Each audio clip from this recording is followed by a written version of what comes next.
What's going on, Conscious Crew? It is your favorite breakdown commentator, CTV. Welcome to another riveting episode of the Conscious TV platform, TGIF. Hope you guys are having a wonderful, splendidful, prosperous, abundantly amazing Friday.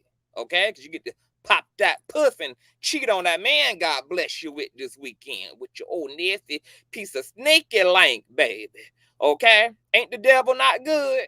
How y'all doing, honey? Okay? Y'all already know what we're here to get into, girl, which is all of the foolishness that be going on down here to Hollywood, girl. Okay? They got it going on so bad, girl, that I had to create a whole nother thumbnail and stream for topics, girl, because that's just how much is taking place. But I didn't want to make this particular live stream too long.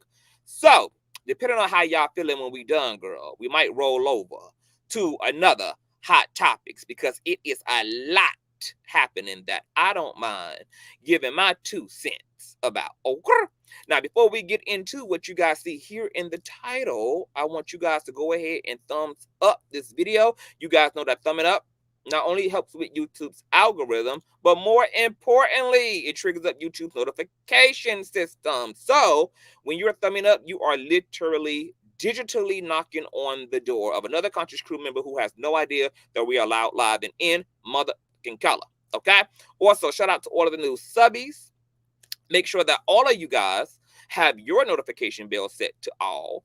And last but not least, please make sure you share this stream out to wherever it is you have digital community, girl, whether that is your YouTube community wall, whether that is your Instagram, your Facebook, your Snapchat, the dark side of Twitter and Tumblr.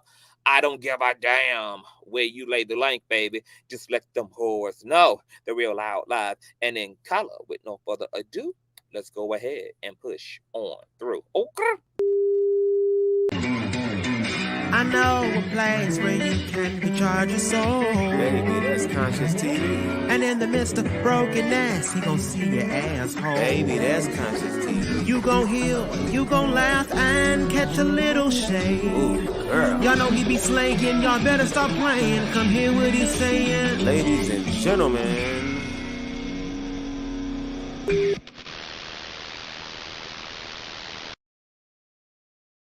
What is going on, you guys? Hi, let me speak to everybody coming into the sanctuary. What is going on, Sharon? Hey, Kiwana. Hey, Serenity. What's going on, Lauren? Hey, fabulous hair. Thank you so much. I think I want to cut it a little bit longer. Just a little bit. I want to cut it because it was like here. I don't want to maybe cut it just a little bit longer. Maybe. I don't know. But thank you.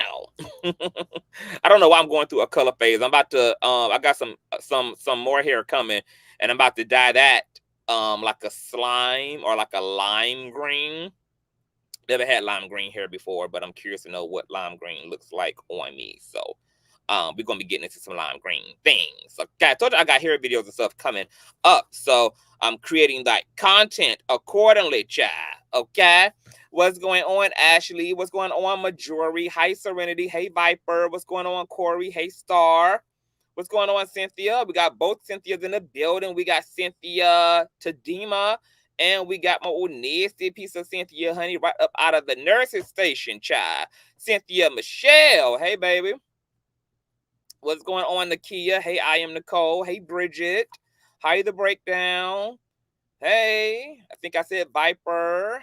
Hey, everybody. Hey, Lola. What's going on, T52? What's going on, Lakia? Hey, baby. What's going on, Truth Seeker? Do a lime that glows in the dark. That's real limey. That's limey. That lime is outside, child. I'm loving the color. Thank you, Queen. Hi. It's Divine. Hey, boo. Okay, you truth seeker over on Miss YouTube, child. You know, y'all be having all these government names, girl. Okay, one for your hoe inside, one for your monogamous side, honey. Y'all be having all these goddamn burner accounts and shit, girl. I ain't mad at it, honey. You got to get it how you live and live how you get it. So how's everybody feeling? Okay, mental health check-in. How's everybody doing? Are you guys okay? It's been a really, really, really good week. It's been a very crazy week. You guys know we have part 2 of our UFO Congress discussion coming up. Some things I want to share with you guys in part 2. We're going to be talking about the Blue Beam Project and various conspiracy theorist idea around what's coming forward. I'm also going to get a little bit into my drumming session with some of my coven members because we actually use astral projection in order to peer into the future, and it took so much out of me personally. It was a lot that went into that drumming session. Just to get to where we were trying to go was a lot. And then what was experienced was quite a lot. And I haven't really had the time to really sit and take everything in the way that I want to because I just been, on the move. But I'm pushing through some of this emotion and some of the things that I experienced on an emotional level, but I will share that with you in due time. I'm gonna try to get actually some of my coven members to come on board so we can discuss what we witnessed and what we saw. Right now, we're just trying to process and decode a lot of our experience because it was really shrouded in a lot of symbolism. And sometimes when you are prophesying or you're diving into the future and you're using these talents like remote viewing or astral projection or transcendental meditation, etc., sometimes the way that the multiverse represents itself to you is not literally, so you can't necessarily take everything at face value. It's almost like the universe speaks in parables, so we just want to make sure that we don't speak impulsively and that we take time to sort through and decode everything to make sure that we have as much of a accurate understanding of what we experience collectively in that drumming session. So all of that, girl. Okay, what's up? Instagram. I mean, not Instagram, girl. Patreon, girl. Y'all are going to be getting a lot of links over the next few weeks.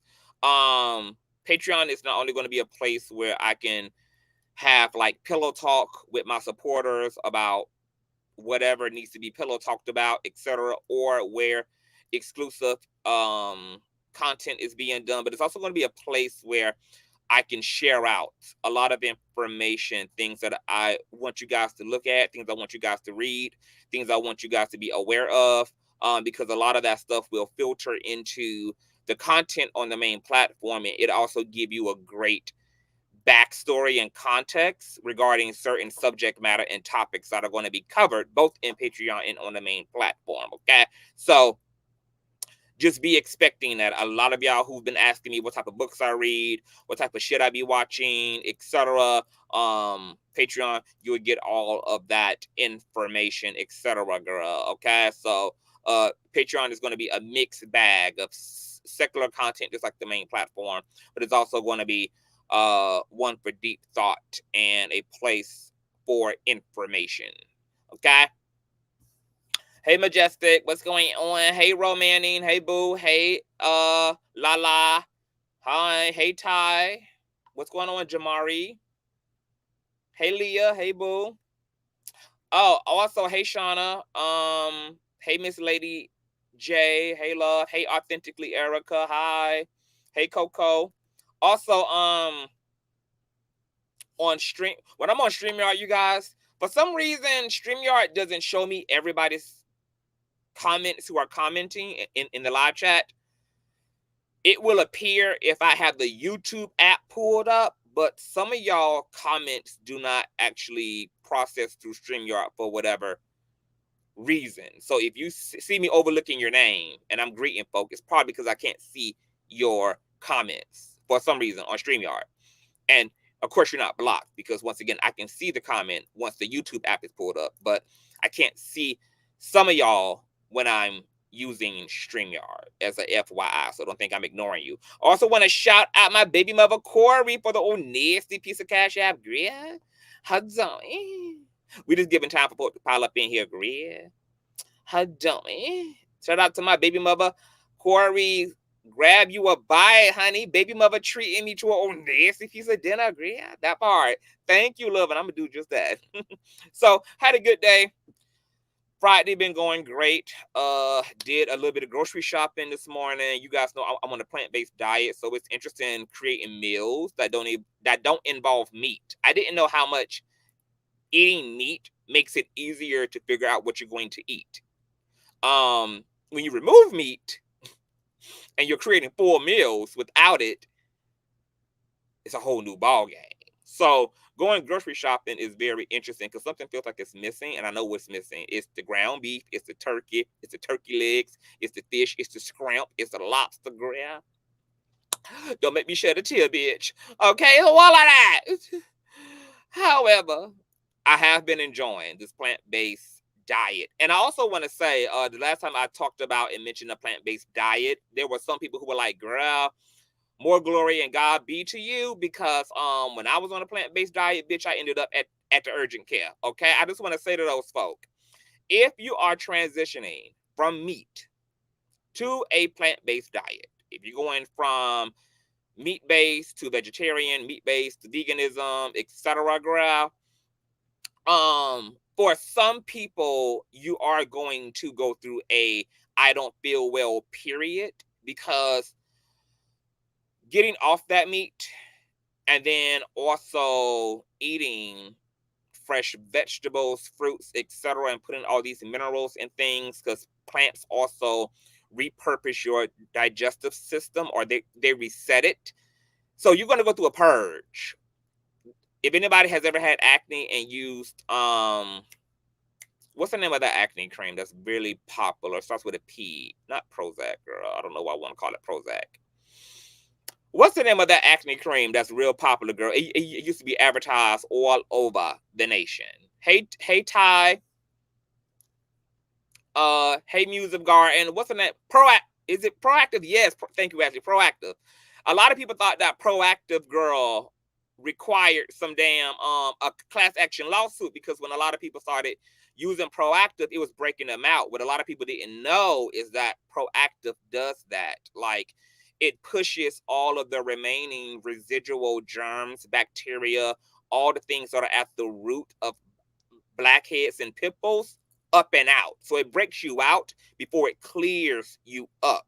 That's a lot like the process of transitioning from meat-based to plant-based. Is you go through a purge factor. So yeah, you're going to feel like crap. You're going to be punishing the porcelain. Okay. You're going to be blowing that bathroom up. You might not quite feel like yourself. You might go through some very sweaty nights, girl. Experience some night terrors even, baby. Okay, because there's a war between good and evil happening in your damn system, honey. But if you can endure, like the scriptures say, girl, endure for a night, enjoy your cometh in the morning, baby. The I feel like shit phase will pass. I will also say this as well. If you are transitioning, don't transition all at once. Try to wean yourself off of meat incrementally. Okay? Don't just go from left to right.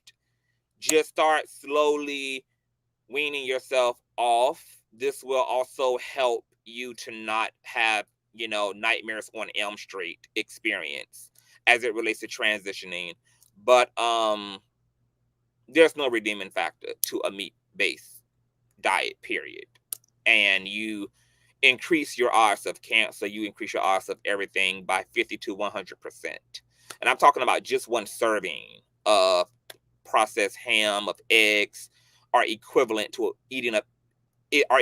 smoking a pack of Newports. Like, it is real shit. And you guys already, we'll get into it, girl. I'm gonna do a whole show on that. This ain't for that, but watch What the Health, girl. Okay, don't be arguing with me in the comment section. Just watch What the Health, gang, and then we can have a discussion. Okay, let the experts expert, girl. I want y'all to hear I'm gonna bring the experts on, honey. Okay, watch what the health first, then fight with me. Lewis, thank you so much for how you doing, love. Registering your reads. Thank you. Hey, boo. Shout out to my baby for the Lewis, for the old nasty piece of cash app, honey. So he processing, honey. Thank you, thank you, thank you. Okay, so let's go ahead and get into it, you guys. Let's go ahead and do it. So it's a lot going on. And of course, I'm sure you guys have all heard about Miss Cardi B clucking some random nigga in the head, girl, at at an event, child, okay? And it led to some things going astray, baby, okay? Now, you guys know there's been this really weird trend of fans throwing objects on stage during the live performances of musicians, girl. People have thrown everything from lighters to bottles. One person even threw their mother's dead ashes on the damn stage, child, okay? There's also even been inappropriate groping, okay, that has taken place, girl, sexual assault, honey, okay? People feeling like, girl, y'all about to ruin it for everybody with these shenanigans because they're going to end up putting the audience 50 damn feet away where you're going to have to damn shoot a ballistic missile to even get anything on the stage, honey. Or these damn performers are going to be giving y'all digital concerts, girl. Okay? They're going to be giving y'all that Beyonce work. They're going to be Skyping in their damn performances, honey. If y'all don't know how the hell to damn act, sugar. Okay? So, Cardi B has found herself amidst this trend, but she might have actually asked for it. So how doing? Let me go ahead and pull up nasty piece. Oh my god, actually, girl, this was not supposed to be the first story on my docket. Nonetheless, child, we gonna do what needs to be done, child. Okay. So this is Miss Cardi, baby. Okay, here it is. You see her getting splashed, honey, just like she typically does when Offset is busting his nut, girl. Except that's welcomed, honey. This liquid here was apparently unsolicited and unwarranted, girl. Okay?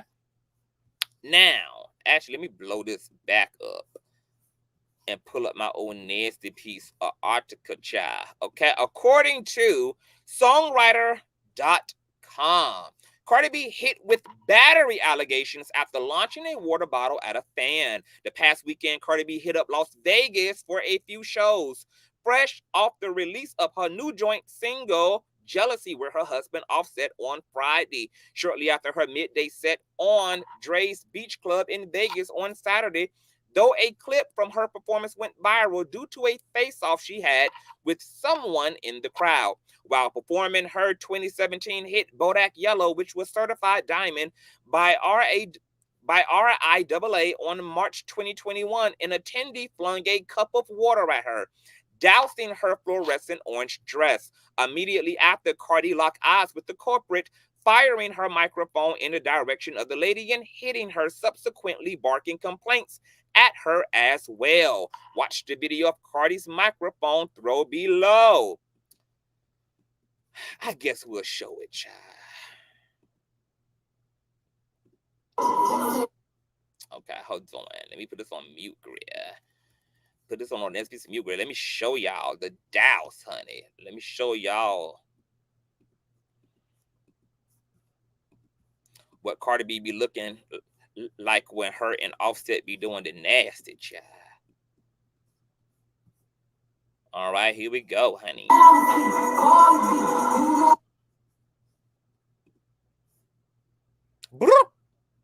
Pow!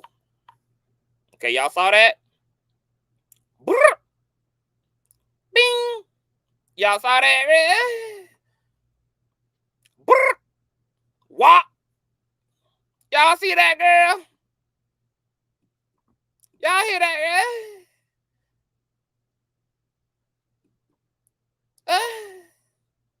Y'all see it, girl?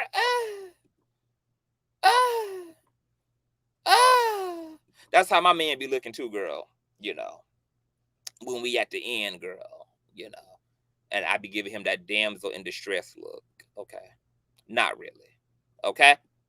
But baby, Miss Cardi damn near knocked a bitch's head clean off her body, baby. Okay, she swung with all of Marvel's superpower, girl. And then she bit her lip, girl. Look at this. Culture, you in danger, girl. Don't you ever piss your damn mama off, girl. Cardi turned into a full-on Hispanic girl when she threw that damn microphone. She bit her lip, girl. She gave the puppy dog look, girl. Okay, this was a energy of chastisement, of rebuke. This was the energy of consequences and repercussions. Okay, Cardi B forgot that she's worth $1 trillion damn and she waiting on 4 million more to hit the damn bank. Okay, she completely lost sight of the fact, girl, that she had to open herself up to a potential lawsuit, girl, and further litigation after she just wrapped up her previous litigation with whipping them stripper hoes asses down there to the Bronx, girl, who she thought was trying to give her bad a menage a trois. Okay, Cardi was once again willing, baby, to end up not in an orange fluorescent sundress, bitch, but in an orange jumpsuit instead, baby, because you know what they say. You can take the girl out of the hood, but you cannot take the ghetto ratchet lace wig, baby hair laid for the God's ass girl. Oh, hold on. How'd I go? Yeah, the hood out of that girl. Oh, girl. Baby. So, since then, there's been a lot of confusion about her clucking this damn fan upside the head, okay? Apparently, girl, word on the curb was she had hit the wrong bitch. Then, apparently they were saying, girl, she actually hit the right chick, but the chick was just acting deaf and dumb. And this is my thing, baby. As hard as Cardi B flung that damn microphone, that woman might be deaf and dumb. She might now be taking the very short bus to college as a result of them damn injuries to her cerebral cortex, baby. Okay, she might have been upright and competent prior to coming to the damn show. But as you can see with Cardi B flinging this damn microphone like it was a bullet at Unhinged with Budweiser K, baby. The damn victim, girl, might just be very much so in need, has some special needs at this point, okay? Now, apparently, the lady had done went down there, girl, to the Vegas police and filed her police report accordingly. But it seems as though Cardi B has been cleared of all charges because according to WyomingNews.com, okay, Cardi has been cleared of battery charges as bid for infamous Mike Near's $100,000. Oh my God. Rapper Cardi B will not face charges for throwing her microphone at a fan during a performance in Las Vegas last weekend after a thorough review of this case and with the consultation from the Clark County District Attorney's Office. This case has been closed as having insufficient evidence. Look at that. No charges will be filed in relation to the case, Las Vegas Metropolitan Police told CNN in a statement on Thursday. While authorities did not specifically name Cardi B in their statement, the rapper's attorneys issued a response Thursday confirming the news on behalf of Cardi. We appreciate the Las Vegas Metropolitan Police Department's diligent and prompt resolution of this matter. Drew Finding, David Chesnoff, and Richard Schoenfield said Cardi B was performing at Dre's Beach Club Saturday when video widely shared online showed a fan near the stage splash liquid on the artist. Seemingly in retaliation, Cardi then chucked her mic in the concert goer's direction. Why do fans keep throwing things at artists during concerts? Additional video from the incident shows the artist DJ asking the crowd to splash her down with water to keep her cool off from the extreme heat. But after some water hit her face, that's when she apparently lost her cool. Well, isn't that ironic? The DJ requested that they drown Cardi B's breast in Aquafina, girl, to cool her down from the hot, scorching Las Vegas sun, to cool her down. And what it actually did was girl, was make her lose her damn cool. How is it that the precious prayers of the DJ to get the concert goers to help keep Cardi B's BBL material at room temperature, baby? Okay, let's really talk about it, baby. That BBL material, baby, cannot be in any temperature less than 75 damn degrees, baby. And the DJ knew it, girl. Okay? Because he didn't want her ass to inflate and become inflamed like a damn hot air balloon and just lift off into the Vegas desert sky, bitch.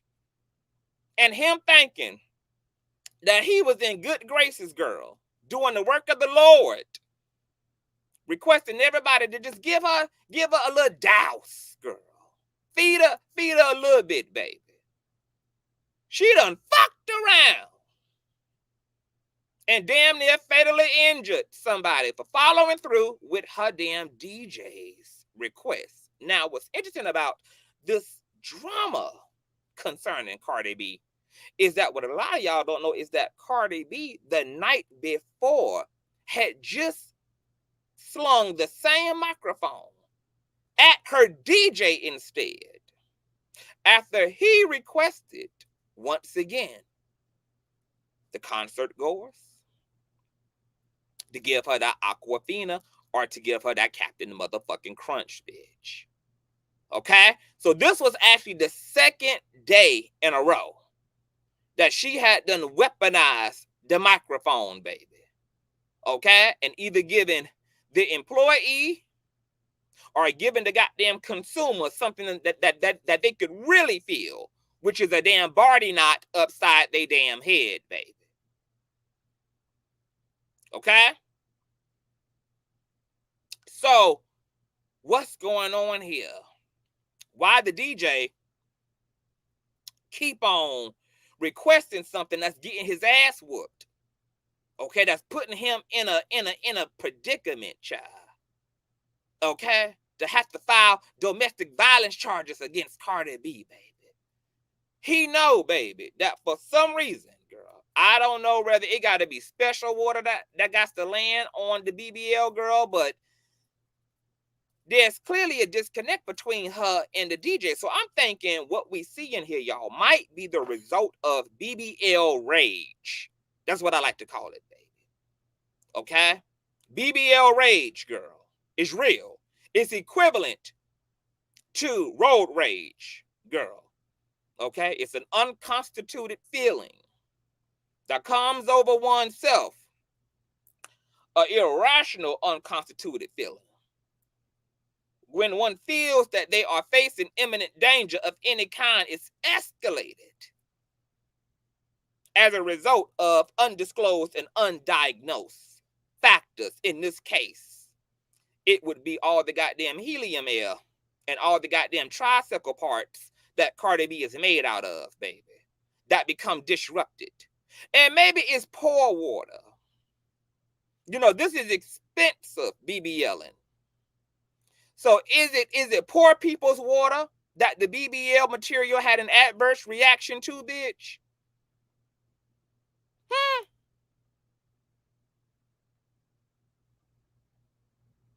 What is the factor here? Was Aquafina or pure faucet water too harsh, too aggressive for the BBL material, girl? Was it Flint water that was flung at Cardi B? Hey, Kwame. Was it the quality of the water that was the insult there, baby? Okay, because you can't throw $2 water on $200,000 ass surgery, baby. That's not the way this works, honey. Okay, these hoes have to worship gargoyles and drink baby blood and shit, girl, in order to stay connected, child. So you can't be throwing your damn faucet water on a gargoyle worshiping ass bitch, baby, with alien and foreign Illuminati ass parts built all up inside of her, girl. Dasana might have been an upgrade. What's other infused ass water, girl? Okay. Maybe core, okay? You know, shit that comes in a bottle that can be recycled. You know, who knows what the tea is, girl, but I think all my bitches who want to go down there to Dr. Miami, girl, and get cotton candy and shit stuffed in your ass, you need to consider Fiji water. Might have been even better, Sam's water. Avalon is pricey water, bitch, okay? Pricey water, okay? So very well could have been adverse reaction to poor man's water. Smart water for smart hoes, okay? Smart hoes need to be drinking smart water so that you don't get a damn titanium microphone thrown down your damn throat. And now you down there in your damn scooter to the Vegas authorities. Confused and destitute. Hey, beautiful ones. How y'all doing? Okay. So I'm concerned for Cardi at this point because you know, just trying to chronicle her life, girl. She didn't really become this violent until she started getting pumped and dumping and fused, girl, with all this shit. Okay, so I just think, you know, Cardi might need to make an appointment with her private care physician. Get some blood work done, girl. There might be some underlying issues, girl. Okay, BBL material might be inflamed, girl. Okay, fucking up one's reason and ability to, you know, self-regulate and things. Child, y'all gotta watch out for putting all that crazy shit in your body, baby. It can go on your body, just not in your body. Thank you, Coke. Oh, thank you, nasty piece of Coke. Oh my God, thank you, baby mother. Thank you, darling, for love. Love you even more, baby mother. Yes, God, honey. Y'all keep the baby father's name lifted. Yes, God. Thank you so much, baby mother. I love y'all. So Cardi ain't facing no charges. And she also had made a little interesting encrypted post, girl, over on Miss Twitter and said that what happens in Vegas stays in Vegas. So what y'all think had happened, girl? Y'all think that she just paid that woman off, girl? She had put her private investigator on it, girl. They worked something out.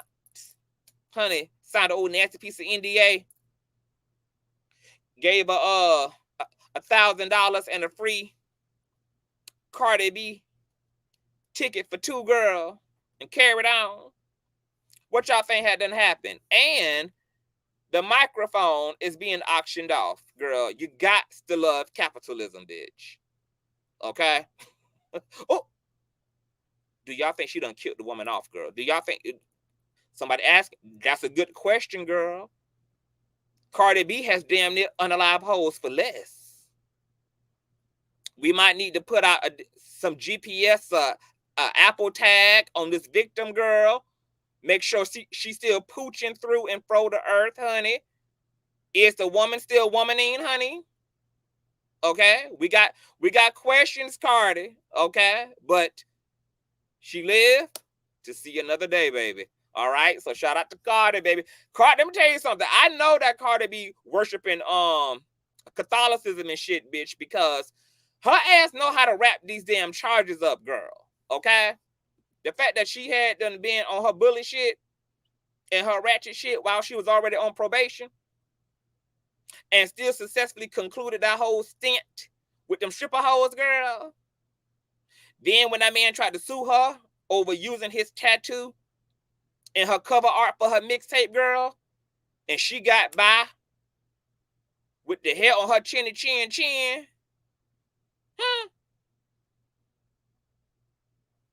Now it's a whole video of her clucking a bitch in the head, girl. After her DJ solicited her to participate in a wet t-shirt contest. She caught dead ass in the wrong, baby. The audience only did and followed the instructions of LeVar Burton back there behind the DJ booth. No consequences. Charges dropped. She cleared. And the weapon of mass destruction. The weapon that caused all this trauma is being auctioned off for $100,000, baby. I need to know what type of goddamn vampires this damn woman be praying to, baby. Because I think a lot of more of us could use this type of blessing and anointing in our damn life, baby. I'm going to need her to give the secrets of life away, baby. I want to know what type of goddamn werewolves your ass is frolicking around with, baby. Because it's just uncanny. Not even uncanny, girl. It's just unprecedented. Girl, I know she got the complexion for the protection, baby, but this is a little bit more, bitch, than just the complexion for the protection, honey. This giving dark magic, girl. This is giving Infinity Stone teas, bitch. Cardi ain't that goddamn special, baby. To where her ass just can't do no jail time for all this shit she be doing to go to jail. Now let me find out that Mother Mary, baby, is really where it's at, girl. Because I'll be getting on my knees and Belize quick to pray to the Father, Son, and I'll be telling y'all, pray to the Father, Son, and the Holy Daughter. Cardi B got the daughter part right. Okay, y'all got to add the divine feminine in that trinity, baby. The reason why y'all prayers don't be manifesting is because y'all be praying to all this solar ass energy and y'all only be praying to one aspect of the divine, baby. Okay? One part of the divine has on a tuxedo. The other part of the divine got its lace wig laid for the gods and by the gods. You got to include not only the tuxedo side of God, but the wig wearing part of God, baby. Okay? Why y'all think I always got some new shit to come to y'all with, baby? Because the Father, Son, and the Holy Daughter keeps blessing thou, baby. Keep this hair laid, fried, dyed, and laid to the side, baby.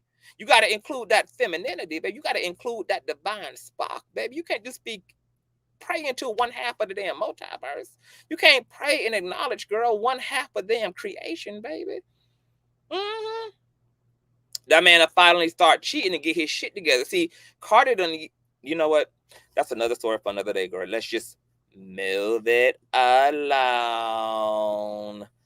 I want to get into Miss Jonathan Majors and this relationship he has, girl, to y'all's Megan Good, honey.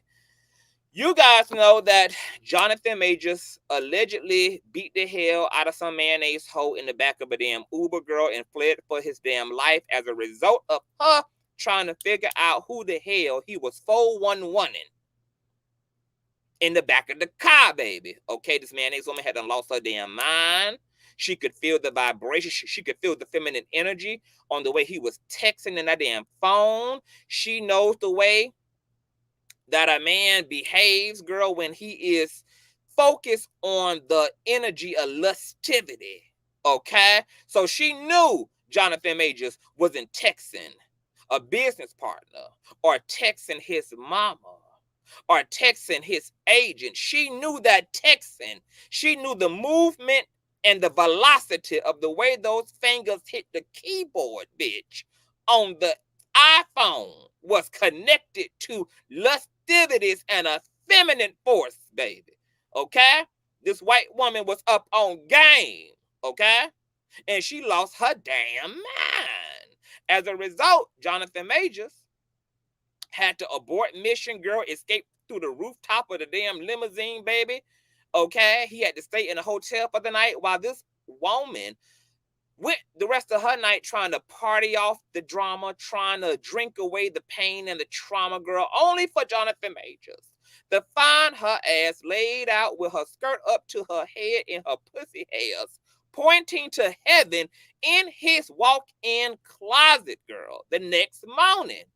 So he does what any black man adjacent to the white community does, who forgets that he's black as hell in a white-ass system, and calls the damn police. Now, I done told these black men, when you see a white woman now, bitch, you run. Your black ass run, baby. Okay? You let Kevin, Billy, okay, and the Warrenthals and the Rothschilds come to that damn mayonnaise woman's aid, baby. When your black ass see a white woman down, baby. That's when, bitch, you run for freedom like you Kuta Kinte on 2 kneecaps, bitch. Okay? You hit the ground running in the opposite direction hard. But because Jonathan Majors done been too adjacent to whiteness, girl, he actually thought that it was a good idea to call the authorities and to still be there when they got there. Has he not learned anything from O.J. Simpson?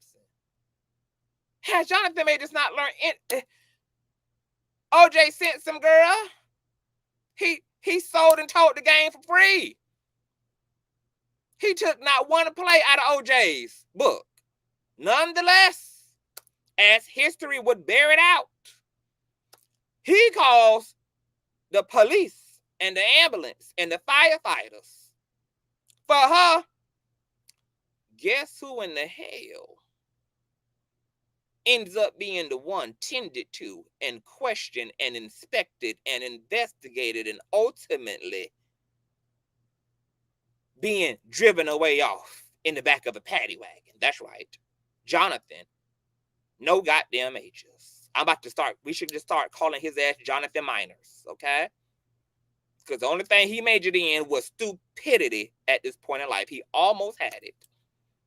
He was almost at the glory, girl. He playing big ass bumblebees and Marvel movies and shit, girl. But he forgot that he was just a nigga in a Benz. But a nigga to the system nonetheless. Well, since then, Jonathan Majors has been trying to stave off this horrific ordeal in his life and presented said evidence to exonerate his innocence. They provided footage, written statements, text messages, the whole nine, baby. And the system told him that because this was a white woman down, he was going to have to undergo due processing entirely. So Jonathan Majors got trial coming up, and he got this coming up, and that coming up. Well, amidst all that's coming up, Megan Good stood up, and she been by her big, muscled, melanated man since. Now, a lot of folk been questioning, why the fuck is Megan Good, Miss Christian, Miss Baptist girl, Miss Apostolic herself, what the hell is she doing with a man who just came out of abuse allegations that he hasn't even been cleared of? And she ain't even that far out of a divorce with the head Christian in charge. This seemed like an oddity to the public, girl. Well, I have a hypothesis. Some people think that this relationship is a PR stunt. What y'all think? Some people ain't completely convinced yet. What y'all think? Some people think that this is an attempt to get this domestic violence situation between him and this mayonnaise woman, him and this porcelain woman, to be suppressed and to be forgotten about and to be enamored with this new black love. And because Megan Good is a public figure with a rather great reputation, honey, she's a woman without controversy and without scandal, that this is excellent for his reputation and his bounce back. I'm going to tell you why the hell Megan Good is with Jonathan Majors. Because her ass is the reason why he ended up getting mollywopped by Becky to begin with, baby. Megan Good ass is the damn woman. His ass was texting in the back of the damn chauffeur. Megan Good is the woman, baby, that was sending her damn bikini pictures to that damn man in the back of the taxi cab. Megan Good is the one, baby, sending her damn flat stomach to that man in a multimedia text marathon. And the goddamn KKK and Ku Klux Klan came out of that goddamn white woman. As a result, girl, who started experiencing her own inferiority and superiority complexes as she realized she was losing her black sneaker bar, her black king, to a bad black bitch. Bad bitch shit. Megan was on her bad bitch shit, baby. White woman who? White woman where, baby? Ain't took nothing but one fucking bikini picture, baby, to destroy the whole damn relationship in the bike of the Uber, baby. Y'all might as well call Megan Good motherfucking Planned Parenthood, baby. Because that's the type of sex appeal bitch that can abort marriages, engagements, sneaky links, side pieces, baby. The type of fine that is a threat to national goddamn security, baby.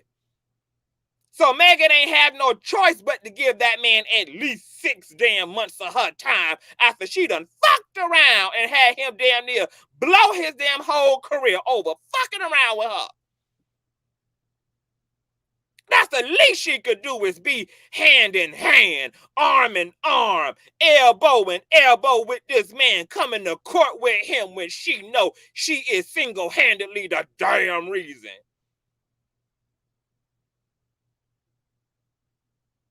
He made it out of that damn Uber in his drawers.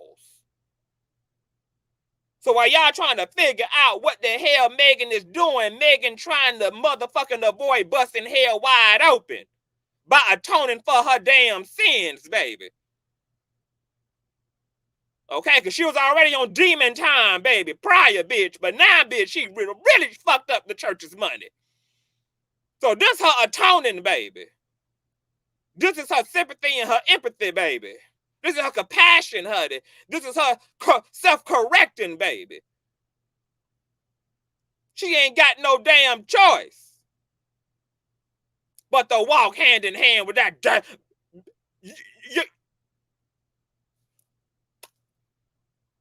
Bitch, if anybody need to show up court 15 minutes early, it best to be Megan the damn Good.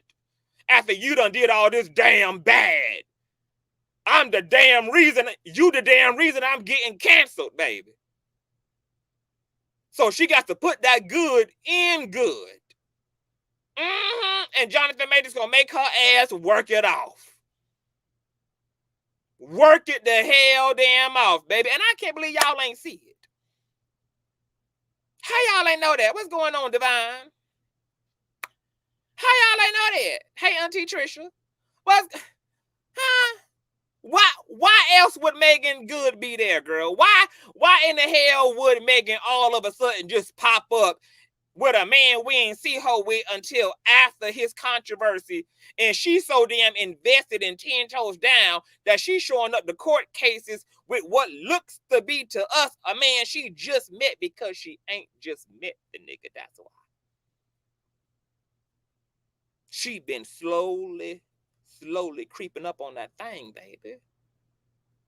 There been interactions and communications and engagements that was just happening on the low, on the flow, baby. And Megan Good almost fucked around and got this black man Emmett Till, baby, by his white hole. Megan Good almost got Jonathan Majors' ass unalived by Princess Diana, bitch. the least Megan's Christianity can do, baby, is to at least be with his ass until the case is concluded, baby, and the charges are dropped and he is exonerated, and then she can properly dump him. But right now, baby, guilt and shame and good dick is fostering her motivations to have to once again atone for her sins before Jonathan and before heaven. The Bible says that if you offend your brother, go to your brother and hold him down until the feds get off his motherfucking ass. And that's Loquacious 2:24:19. And that's what Megan doing. So shout out to Megan for being a hoe with a heart, baby. Okay? Her Christianity has helped her to develop her womanhood and her maturity. Because nobody's perfect, baby. Everybody falls and makes some mistakes, even the most well-meaning of them all, baby. But you know what the old adage is? It's not about how you go down. It's what, class? All about how you get the fuck up. So Megan ain't gonna let this baby stop her motherfucking ass, baby. She not gonna dread and mistaken guilt, baby. She just gonna get back on the bike, put on her helmet again, baby, and gonna ride Jonathan off into the goddamn sunset as a way to avoid the self-induced guilt from damn near getting his ass canceled like no other. So shout out to Megan, girl. She is a true testament, girl. I think she need to be doing teachings and things, okay, on how you atone properly, baby. This is atonement, honey. Okay, this is a woman on her lemonade shit, baby. Okay? Once again, it ain't about how you go down. It's about how you get back up. And you get back up with a beat face and a goddamn pixie cut and committed. That's what you do. Okay? So I'm going to wish them well. Much love and happiness, girl. But do not be surprised if you hear about Jonathan and Majors and Miss Good going their separate ways after this court hearing concludes itself. Because it wasn't a publicity stunt. That was just Megan trying to make her wrong right by holding his ass down for some shit she partially is responsible for making happen. Oh, yes. Now, let's go ahead and move it along. I don't know if y'all heard, girl, about Miss Matthew Knowles, girl. That's right. Tina Knowles, old ex piece of shit, girl. Y'all know, Beyonce's daddy. Well, he ended up in the news a week or two ago. I didn't have time to cover this shit, but I thought it was mighty interesting, girl, because Matthew Knowles' baby mama spoke out recently, and she had some interesting things to say about her dynamics with the Knowles, a.k.a. the Carters, a.k.a. the 1%, a.k.a. the shadow government bitch, okay? She had some interesting things to say. So we're going to go over to Miss Jasmine Brand, girl, okay? Who reported last week that Matthew Knowles, the mother of his son, Nixon, says that she oftentimes cries when her son asks about his father and siblings. Quote, "Why doesn't this person love me?" Wow.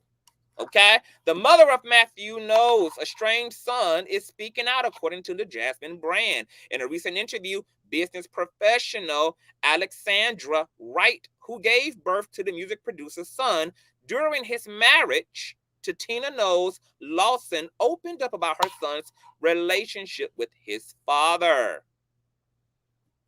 If you recall, back in 2013, Alexandra Wright, 52 years of age, gained major notoriety after claiming and subsequently proving that she was pregnant by Matthew Knowles, who's 71 years of age at the time. At the time, the former Destiny's Child manager was still married to his now ex-wife, Tina Knowles Lawson, who he shares famous daughters Beyonce and Solange with. The scandal ultimately ended with the Knowles divorcing and possibly more unfortunately left a young boy without a loving father. Wright publicly discussed her woes with Matthew when her son Nixon was just a toddler, explaining that she was forced to sue for child support after going bankrupt and had to move into a mobile home. Now Wright says that the 13-year-old son still doesn't have any communication with his father nor his siblings, despite Beyonce recently purchasing a mega mansion just 10 miles away from where they live. As we reported back in May, the Renaissance artist, 41 years of age, and her famous hubby, Jay-Z, 53, just dropped $200 million on a weekend estate for their family of 5. Reportedly, Wright stated about the situation, quote, "She, as in Beyonce, is a billionaire and just bought the most expensive house in California, 10 miles from where we live. But no, there has not been any contact. The pain still needs to heal." Continuing, the entrepreneur expressed that her biggest obstacle is explaining to Nixon why his father chooses not to be around, sharing the emotional toll his longing has on her. She continued, quote, "My main concern has been dealing with a child that asks, why doesn't that person love me? It's a very human story, and I sit in the bathroom and cry sometimes because I just don't know how to help him to be his own person." As if the feelings of abandonment alone aren't enough, Wright claims that young Nixon is also haunted by relentless questioning from his schoolmates. According to her, Matthew has refused to meet his son since birth, though he does pay child support. Still, Wright says that the kids will straight up ask him if he's the son or Beyonce's half brother, she asked. Nixon has never had the luxury of being a normal child. Being related to someone famous smothers kids like him and they lose their identity. They are so and so's brother or step kid. Quote, "It's hard for him to comprehend, and he's a quiet kid and very reserved. I tell him fame does not equal happiness, so never covet what someone else has. So never covet what someone else has. I'll be goddamn. I'll save it. But it's hard to see people living as billionaires. What does that kid think when I am working 16 hours a day and trying to get accounts paid? How does it feel?" Hold on, you guys. My computer about to die. I need the biggity bounce real quick to get my charger. Hold on. Hold on real quick. I'll be right back.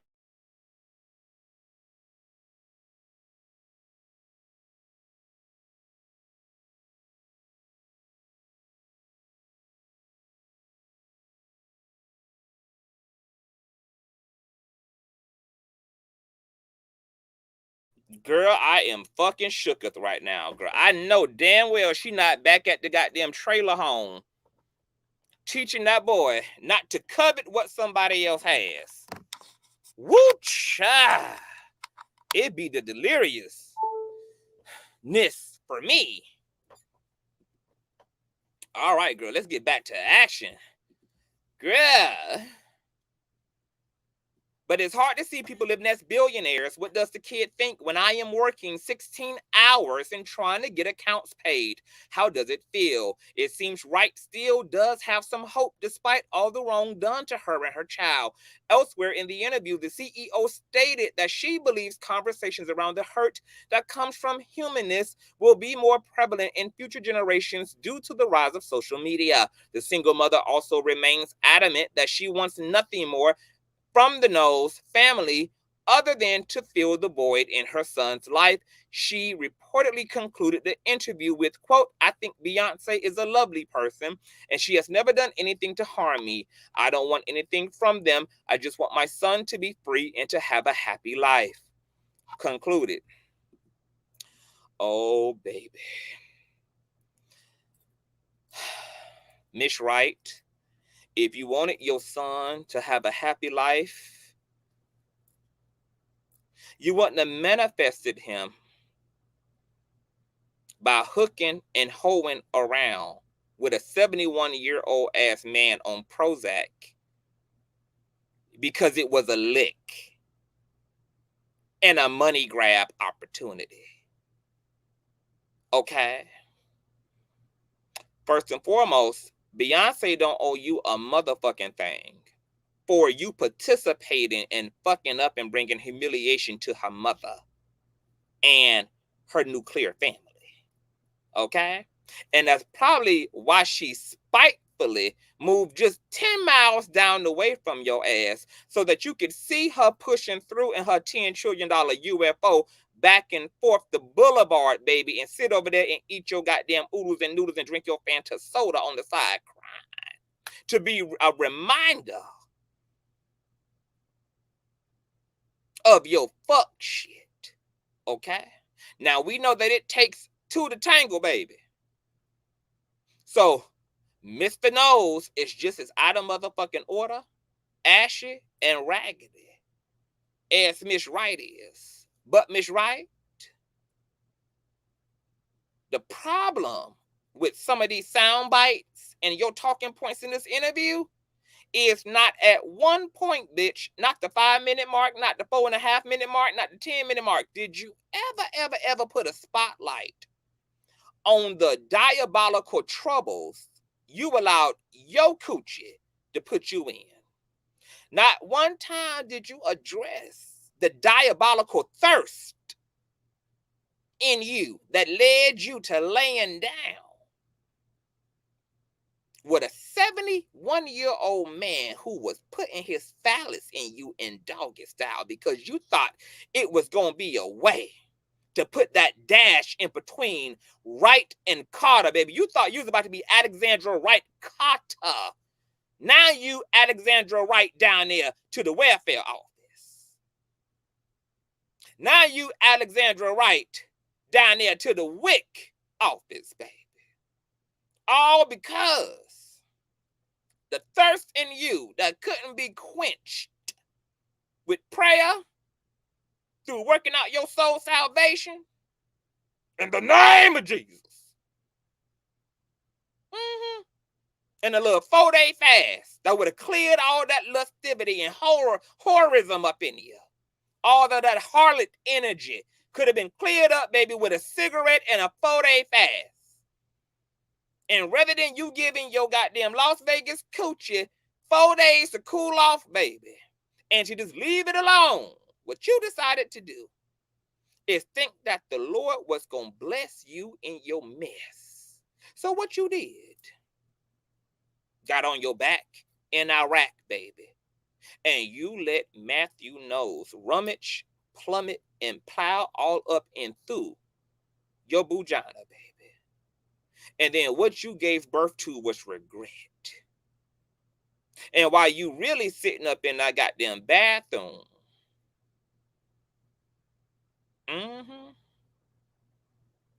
like homegirl was, when Diamond came back from the pole, baby, and caught her man shucking and jiving, the reason why you in there shivering and shaking in the bathroom, baby, is because you can't explain your part of the situation to your son.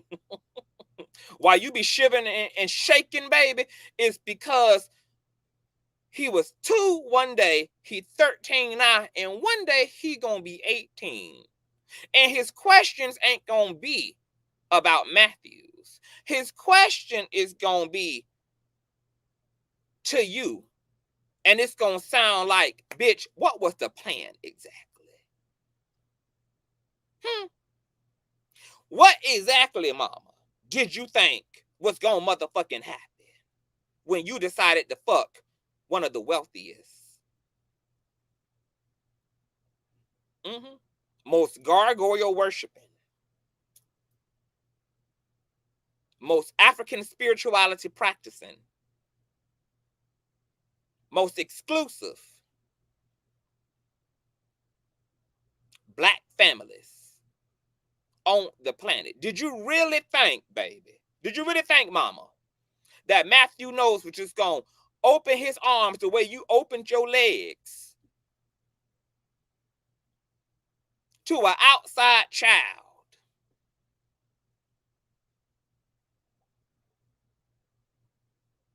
and allow that narrative to be forced into the public square, baby? When these are the same people who still won't even talk about what happened on the elevator that had $1 billion on it with Solange. You opened up your damn legs faster than this bitch. And they closed the door on our asses faster than that bitch. What did you think was going to happen? We're just curious. Did you think we was about to go do a family shoot with Vogue and Matthew Knowles was going to be smiling with his goddamn dentures and I be in a goddamn stroller and you be in a damn Sukiyana two-piece bitch on the front of people looking like one happy ass side piece family?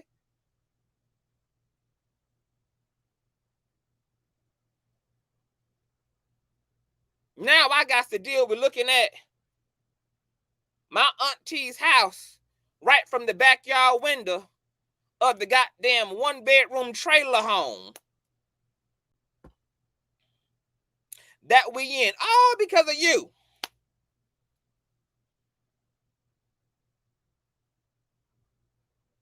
From Big Mama's house to the goddamn trap house, bitch. And then Beyonce makes sure to live just 10 miles away, bitch. So she can throw the candy wrapper outside of the goddamn window onto your front yard as she driving at 100 miles an hour in the opposite damn direction.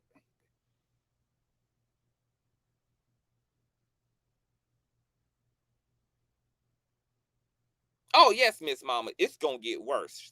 I'm so sorry to tell you before it gets better between you and your son, baby. Because 18 right around the corner, baby. And he ain't going to have to protect your feelings no more when he can afford a one-bedroom apartment in downtown New Jersey. And he can start asking you the hard questions. Right now, he asking you the questions that won't make you call CPS on his ass because you all he got. And you know 18 is a coming, baby. And I wish I could be a fly on the motherfucking wall.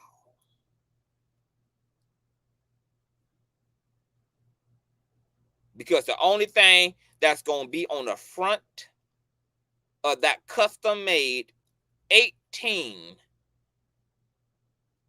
birthday cake he going to have done is, bitch, what was you thinking? And then he going to make you blow the candle out. Yes. I have to say, I feel sorry for the son because, of course, the children are the ones who always pay for the sins of pussy and raggedy dick. But I have no sympathy. I would have preferred them to interview the damn son. He got more stake and substance and reason to cry aloud like Cain's blood, baby. Or whichever one of their ass was clucked in the head and died in the damn dirt. Than she do. He got more cause to be upset and depressed than she do. What the hell is she talking about?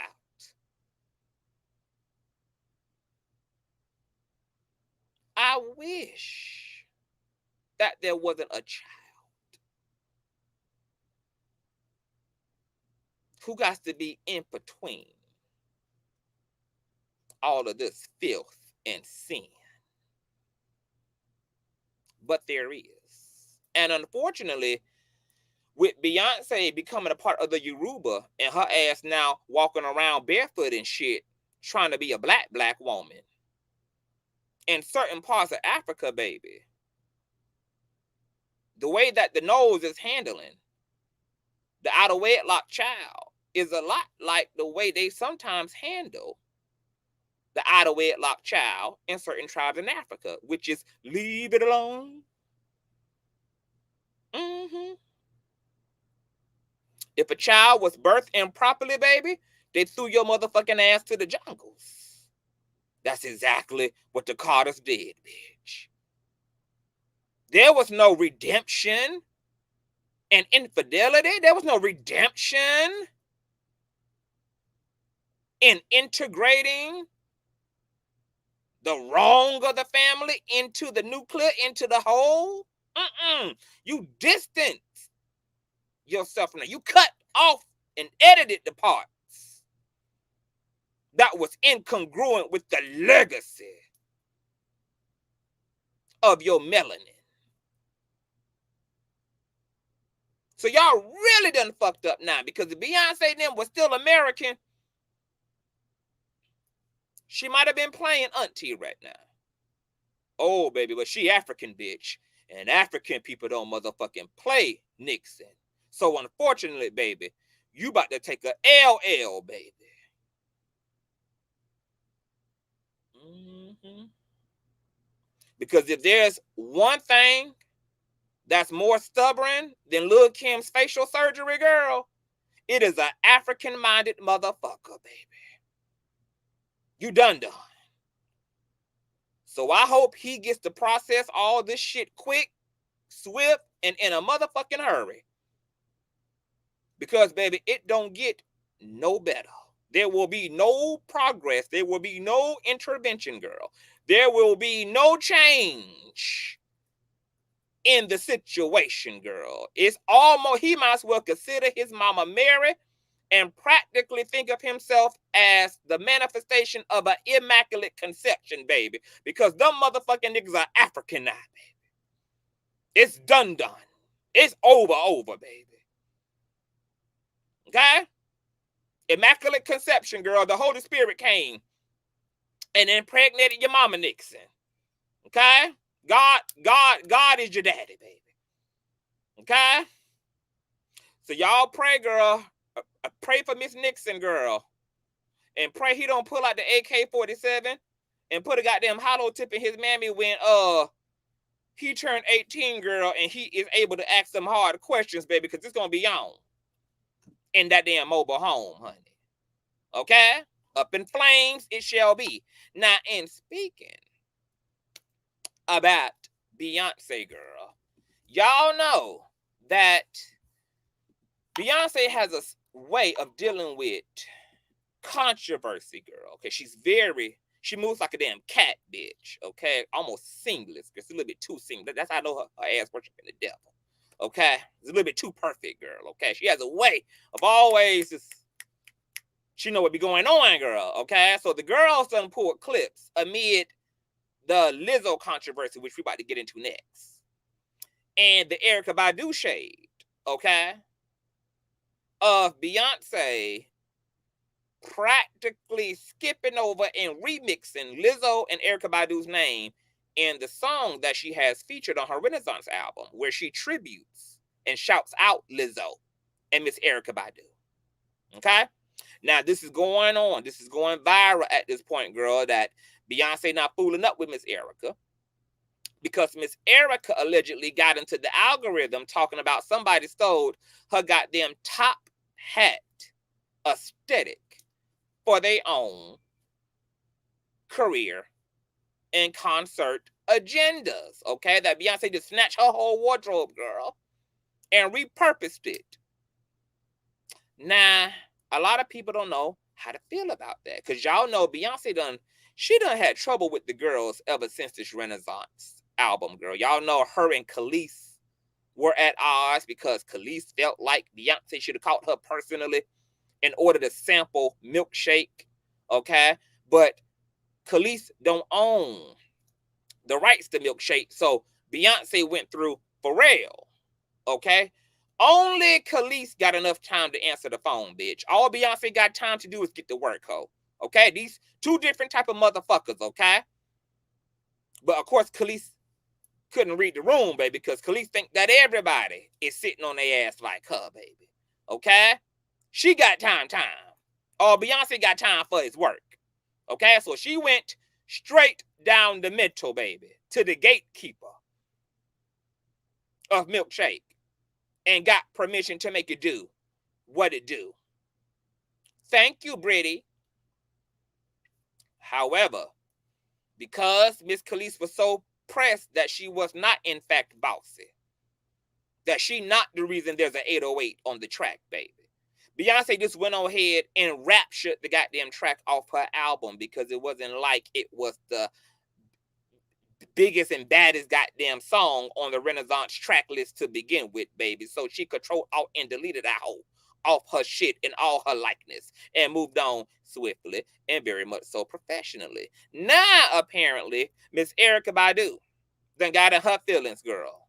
That somebody done stole them wide ass Sunday's best Slender Man hats on her head, girl, and didn't give her proper credit. This is when I start to feel real sorry for female performers. Because y'all know the rap girl's been beefing, girl, over aesthetics too, girl. Okay?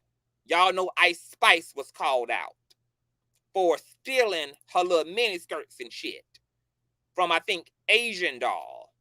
Okay? Who Ice Spice was calling out Lotto for stealing from her, baby. And I just sometimes be looking, because you guys know Nicki Minaj did an interview with Joe Budden a year or two ago. And she was feeling like she should have got credit, girl, for wearing her hair parted down the middle and 60 inches of horsehair down to her ass.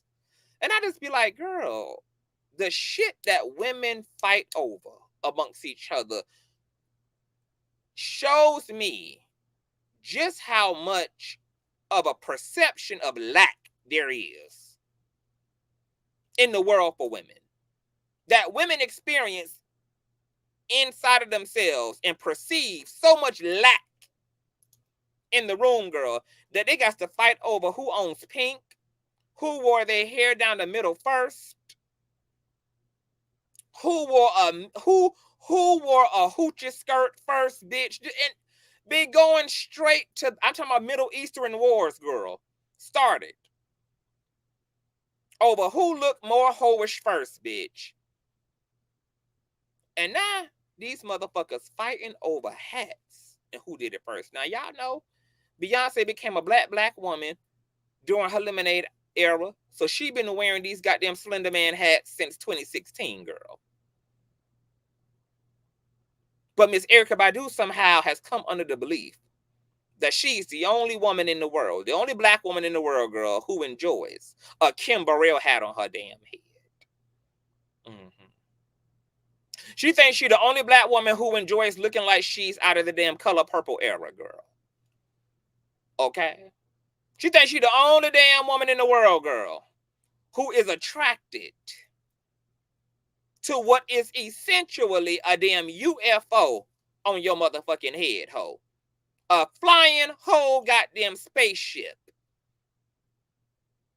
on Beyonce head, baby, and Miss Erykah Badu is not here for it.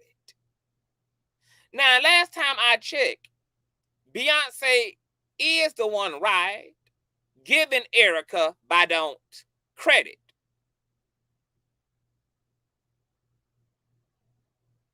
Isn't that the whole point of being an influencer, is to influence? On one hand, these motherfuckers want there to be little Kim clones, and they want to be influential, and they want to be trendsetters. And soon as a motherfucker is copying and pasting, bitch, now they're going up for an insurrection. Make it make damn sense. Look at how big this goddamn hat is on Erykah Badu's head, bitch. She looked like a small human being abducted underneath a flying saucer, bitch. Look at what's on her head, girl. Erykah Badu looks like she's already halfway in the ship, bitch. All that's missing is the goddamn rays from the spacecraft, girl. How much more do you want from Beyonce, bitch? She giving you credit you don't damn deserve, and she already done told your ass that you that bitch. Now she tributing you by also putting a UFO on her damn head. That's right, Tiffany giving NASA tease. The woman literally is shouting you out for being that girl. And you sitting here calling the damn woman a thief for emulating you when she's literally giving you credit for inspiring her. Did Erykah Badu forget that part?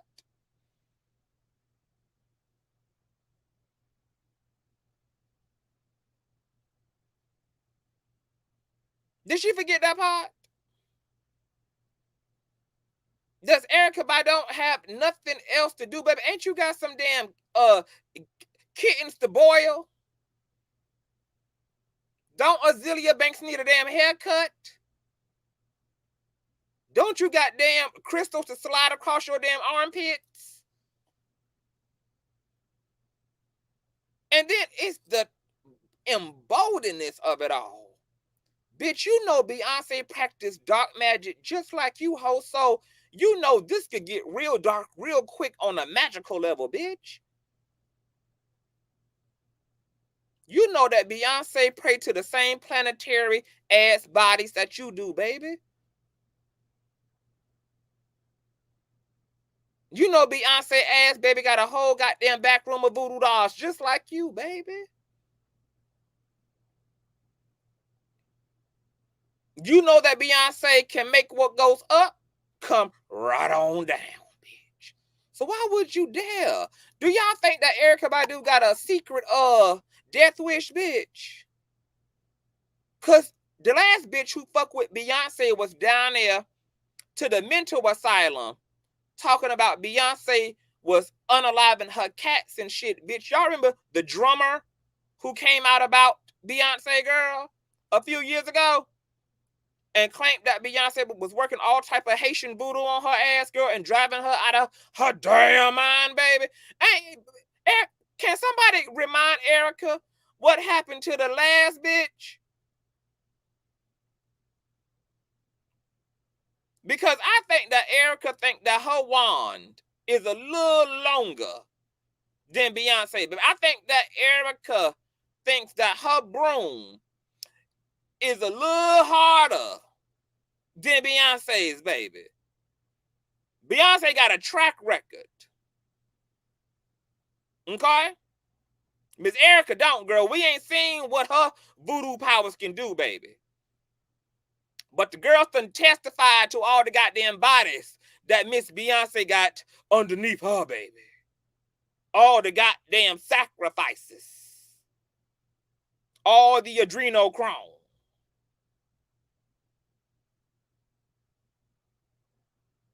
The question is Erykah ready to die over a top hat? Let me tell y'all, baby. If Erykah Badu dies of natural causes within the next 5 months, y'all know who did it. If Erykah Badu dies in a random explosion in her damn apartment, girl, while she was boiling pasta, y'all know what had happened, girl. If Erykah Badu shoelaces, girl, get fatally stuck on a damn escalator, baby, and her body gets disintegrated into millions of pieces, baby, right there on the local mall's escalator, y'all know what happened. If the elevator rope just pops, bitch, and Erykah plummets 16 floors down, y'all know what had happened. If Erykah is on her way from the 7-Eleven back to her apartment, girl, and a sofa falls from several floors up, down, on top of her ass, y'all know what had done happened.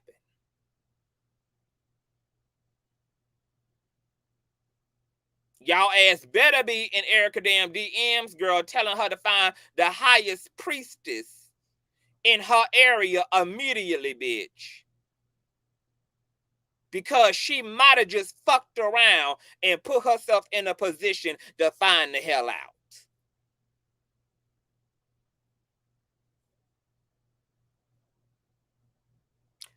Speaking of finding the hell out, the last story of the goddamn docket, baby.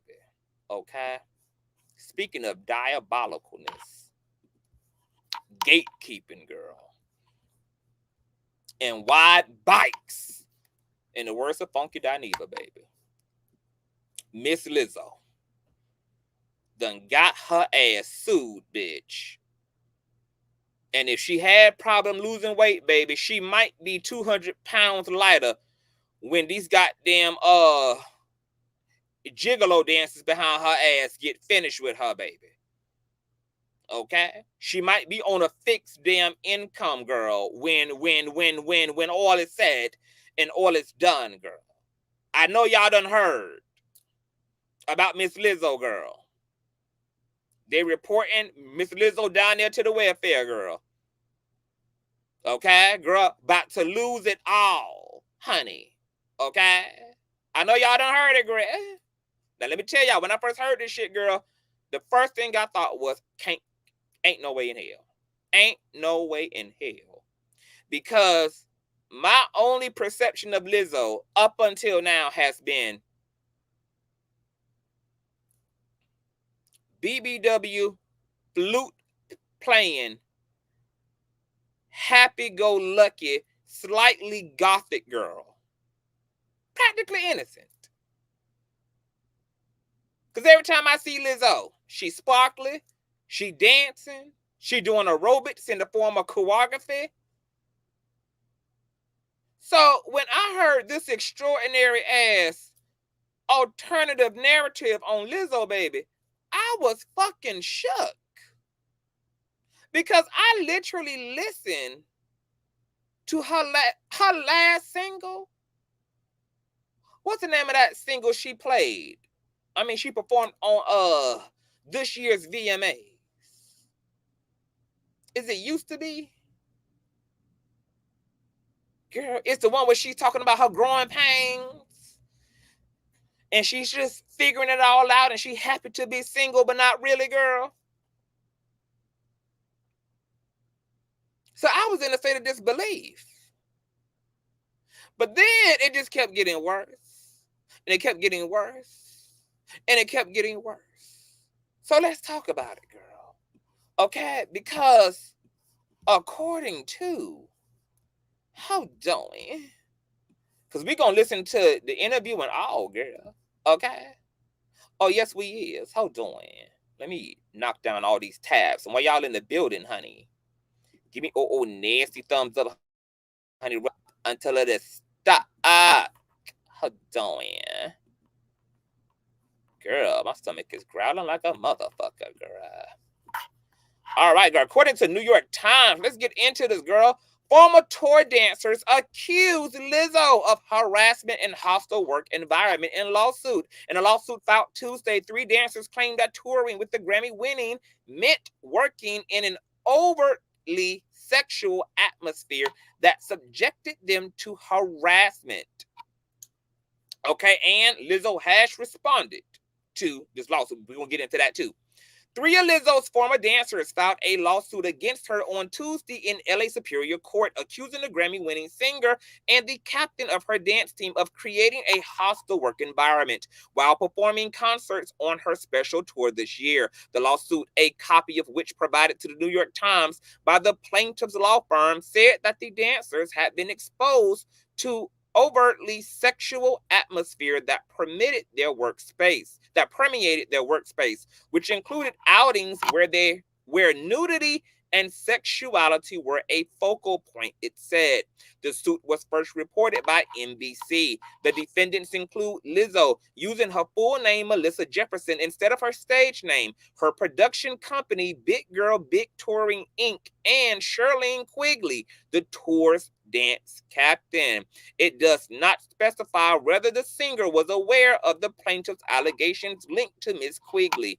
The suit alleges that Lizzo was involved in several episodes that lawyers for the 3 dancers said amounted to sexual harassment and weight shaming, among other allegations. Miss Quigley was also accused of making sexually explicit comments to the dancers, and the lawsuit accuses her of engaging in religious harassment. Miss Quigley made it her mission to preach Christianity to the dancers, the lawsuit says, and appeared to be fixated on one plaintiff's virginity. On one occasion, while at a nightclub in Amsterdam, the lawsuit says that Lizzo began inviting employees to touch nude performers and handle dildos and bananas used in their performances.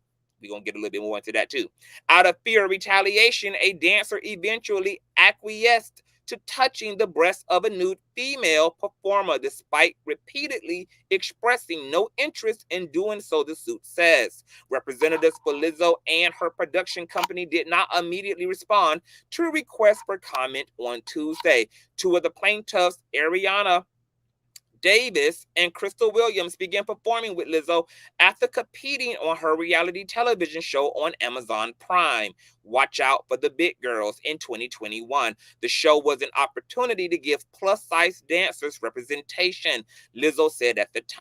Miss Davis and Miss Williams were fired in the spring of 2023, the lawsuit says. Separately, a third plaintiff, Noelle Rodriguez, was hired in May of 2021 to perform in Lizzo's Rumors music video and remained as part of her dance team. According to the lawsuit, Ms. Rodriguez resigned shortly after Ms. Davis and Ms. Williams had been fired. Some of the allegations seem to take an aim at Lizzo's reputation for championing body positivity and inclusivity. Quote, the stunning nature of how Lizzo and her management team treated their performers seem to go against everything Lizzo stands for publicly, a lawyer for the plaintiffs, Ron Zambrano, said in a statement on Tuesday. Privately, he said Lizzo weight shames her dancers and demands them in ways that are not only illegal but absolutely demoralizing. Some of Lizzo's statements to the dancers gave Miss Davis, who was diagnosed with a binge eating disorder, the impression that she had to explain her weight gain and disclose intimate personal details about her life in order to keep her job, the suit says. Since her breakout hit Truth Hurts dominated charts in 2019, Lizzo has popularized feel-good music and self-love and has celebrated diversity in all forms by churning out empowerment anthems, introducing a size-inclusive shapewear line, and racking up millions of views on social media. She won this year's Grammy for Record of the Year for About Damn Time. Deanna Reddy, an assistant professor at the School of Law at the University of California, Berkeley, said that the allegations that fall outside legally protected categories could undermine Lizzo's body positive message and could certainly encourage a settlement. Proving a hostile work environment in the unconventional entertainment industry is difficult, she said. So the plaintiffs' lawyers could be hoping for a settlement. Employment discrimination plaintiffs don't fare particularly well in court, Miss Reddy said.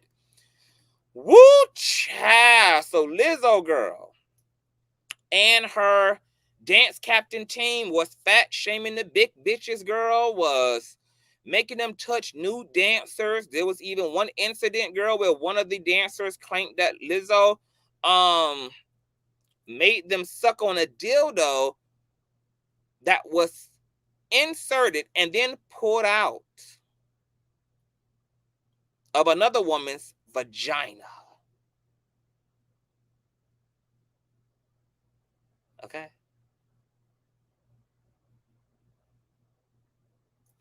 Yeah.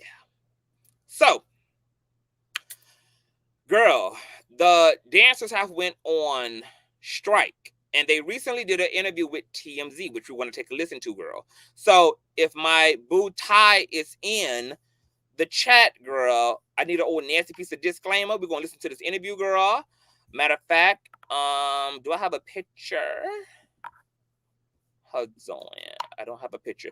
Oh, so both of these dancers actually behind her right now are a part of the suit, girl. And one of the so funny. I was like, oh my God, because one of her dancers I love down to the ground. And I was like, oh my God, I hope that my favorite one that dances for her has not been an alleged victim of this situation, and it is, and it's her right to the left. Like, I love her. I love her energy on stage. I don't know her name. I don't know which one this is, but she's with Lizzo all the time. She performed with Lizzo at Good Morning America, etc. And it's just something about her that it just pulls me in. I don't know what it is. It's probably just an energetic thing. It's a law of attraction thing, girl. But she is, in fact, sitting on this TMZ couch, baby, with lawyers in tow, as a victim, girl. And this shit is crazy. Okay? Fair use. Thank you, Mary. Thank you so much. Hey, Marty. So let's listen to Miss TMZ, girl. Okay? And the caption of this is, Lizzo accusers dancers fear retaliation, do what she wants or else. Okay, so let's go ahead and take an old nasty look. This is a 5-minute interview, girl. We're gonna give commentary in between. They kind of wouldn't let. Were these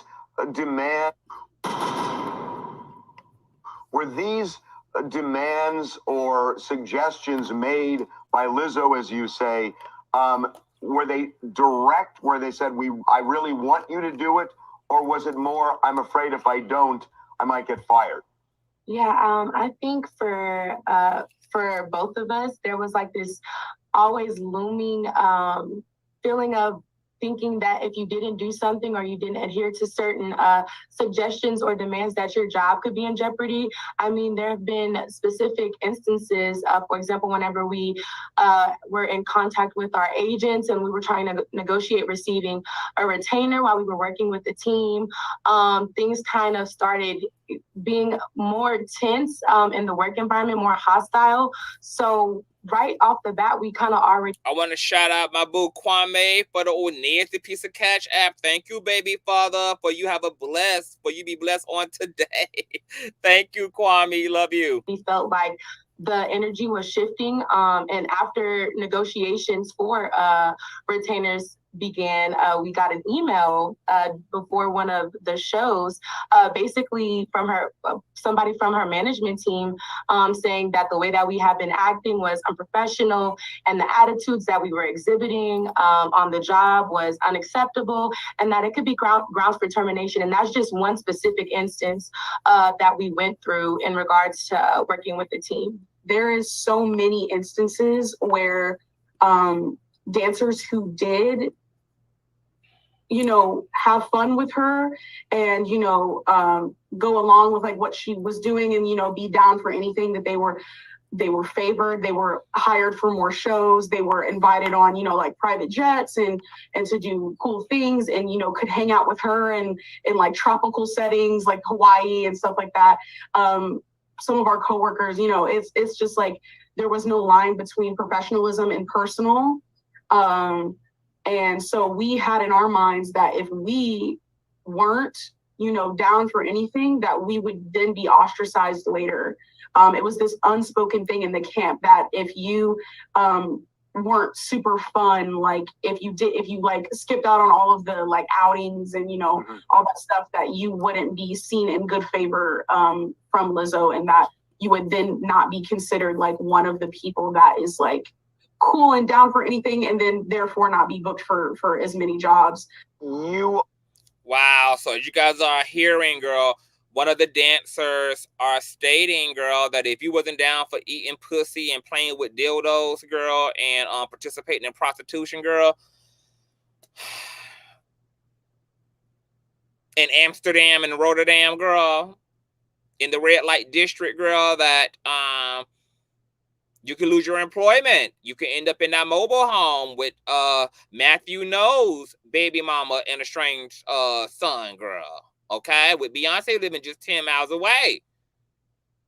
Okay? And that you would not be booked as much. Now, what's interesting to me is this part of the interview was fascinating. There's a lot of things to consider about what the dancer stated about not going on lavish trips and going to tropical places in Hawaii and not being treated to this fabulosity that was an extension of Lizzo if you played well, because easily that could be interpreted to be the motive here, okay? Which is why some people are saying that this is giving disgruntled employees. That is giving scorned X. That is giving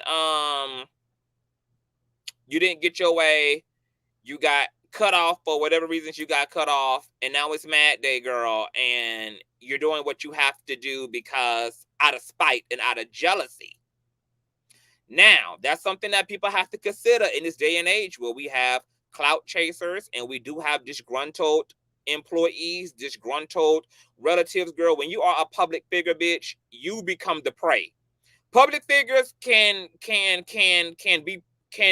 the preying, and public figures can be preyed upon because they are public figures, and people oftentimes know that this is the go-to to hurt any public figure, which is their public image. So, unfortunately, being a public figure, the pendulum swings both ways, okay? When people are upset with you over bullshit or create reasons to be upset with you or get in their feelings, etc., even if you've done nothing wrong to them, okay? What's tangible in terms of retaliation to them is your reputation, okay? And it happens all the time. Celebrities get lied on all the time. Smear campaigns happen against celebrities and public figures all the time, okay? And it really has to be like a case-by-case situation when these things happen. And we cannot make any assumptions because we have to consider, especially in this day and age, that people do have a lot to gain as a result of getting in cahoots with celebrities or exposing a celebrity and what the nature of that exposing is, and if what's being exposed is even sincere. People now become famous as a result of their 15 minutes. People oftentimes get to a bag as a result of their 15 minutes. They can monetize platforms. They oftentimes start channels and social media profiles, and most of these social media profiles are monetizable now. So the more clicks and views, better, the bigger the motherfucking bag, okay? There's fame that can lead to fortune as a result of fucking with a damn celebrity and clout chasing off of a celebrity. So a lot of famous people are unfortunately looked at as licks by opportunistic individuals. And because a lot of everyday folk are desperate and look at alignment with a celebrity as a once-in-a-lifetime opportunity and pedestalize fame and pedestalize being in the spotlight, a lot of people who are adjacent to the spotlight, that can be your employees as a public figure, that can be your dancers, that can be your manager, that can be your personal assistant, that can be your makeup artist, that can be your choreographer, that can be your personal assistant, etc.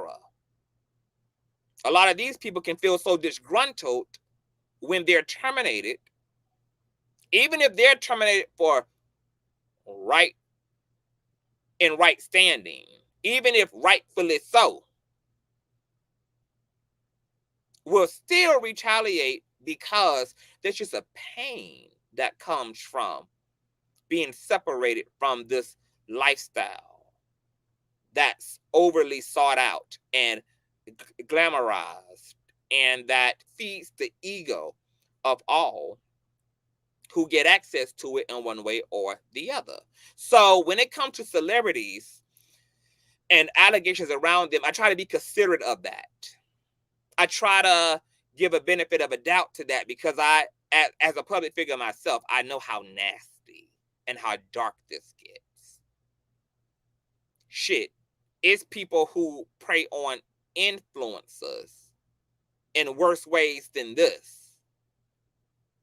We see all the shit that happens on YouTube as a result of clout chasing. We know how extreme clout chasing goes on motherfucking YouTube, baby. So just imagine being a celebrity, not popular, but being an actual celebrity and having real clout associated with you. This can upset a lot of people who get pushed out of that spotlight for one reason or the other. And it can result in profound slander. Sometimes slander that isn't even recoverable. Some people have been completely destroyed, had their careers completely destroyed. Look at what Jonathan Majors is going through after all. This man got all the evidence in the world to support his innocence, and yet look at what he's being taken through. Look at how they started Xing him out of movies, shows, lost endorsements, etc. And he hasn't even been found guilty in a court of law. Look at what was about to happen to Johnny Depp as a result of a disgruntled ex. Lost movie roles, millions upon millions of dollars, etc. as a result of a smear campaign by his ex. Luckily, he was exonerated.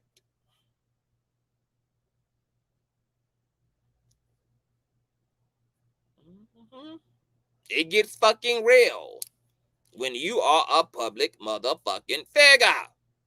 Okay? So,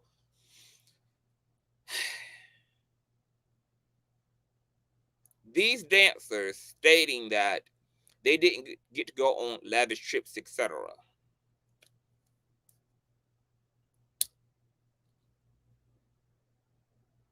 Either that's the motive,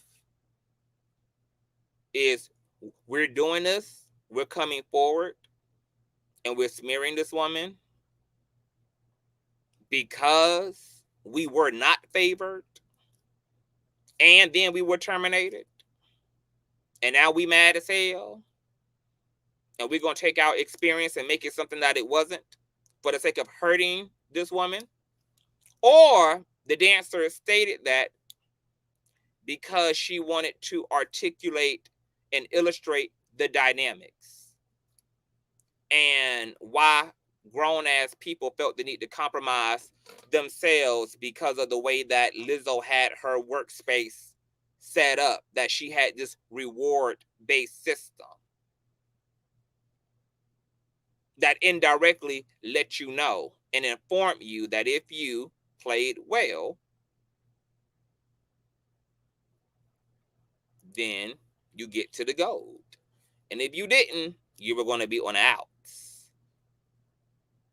Which is a very clever, narcissistic, manipulative tactic, which is not to do anything explicit, but all of your psychological warfare is covert, subliminal, communicating through body language and energy and triangulating instead.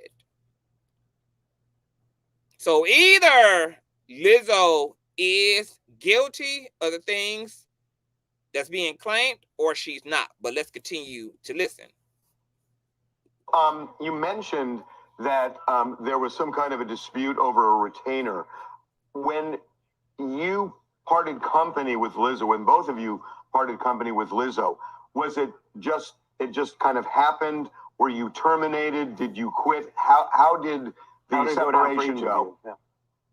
Yeah, for me,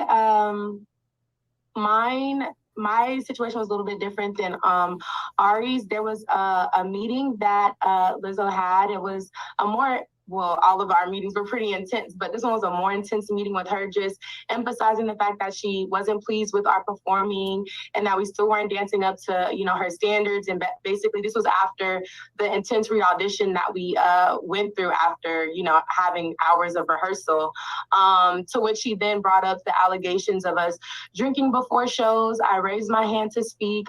She allowed me to speak.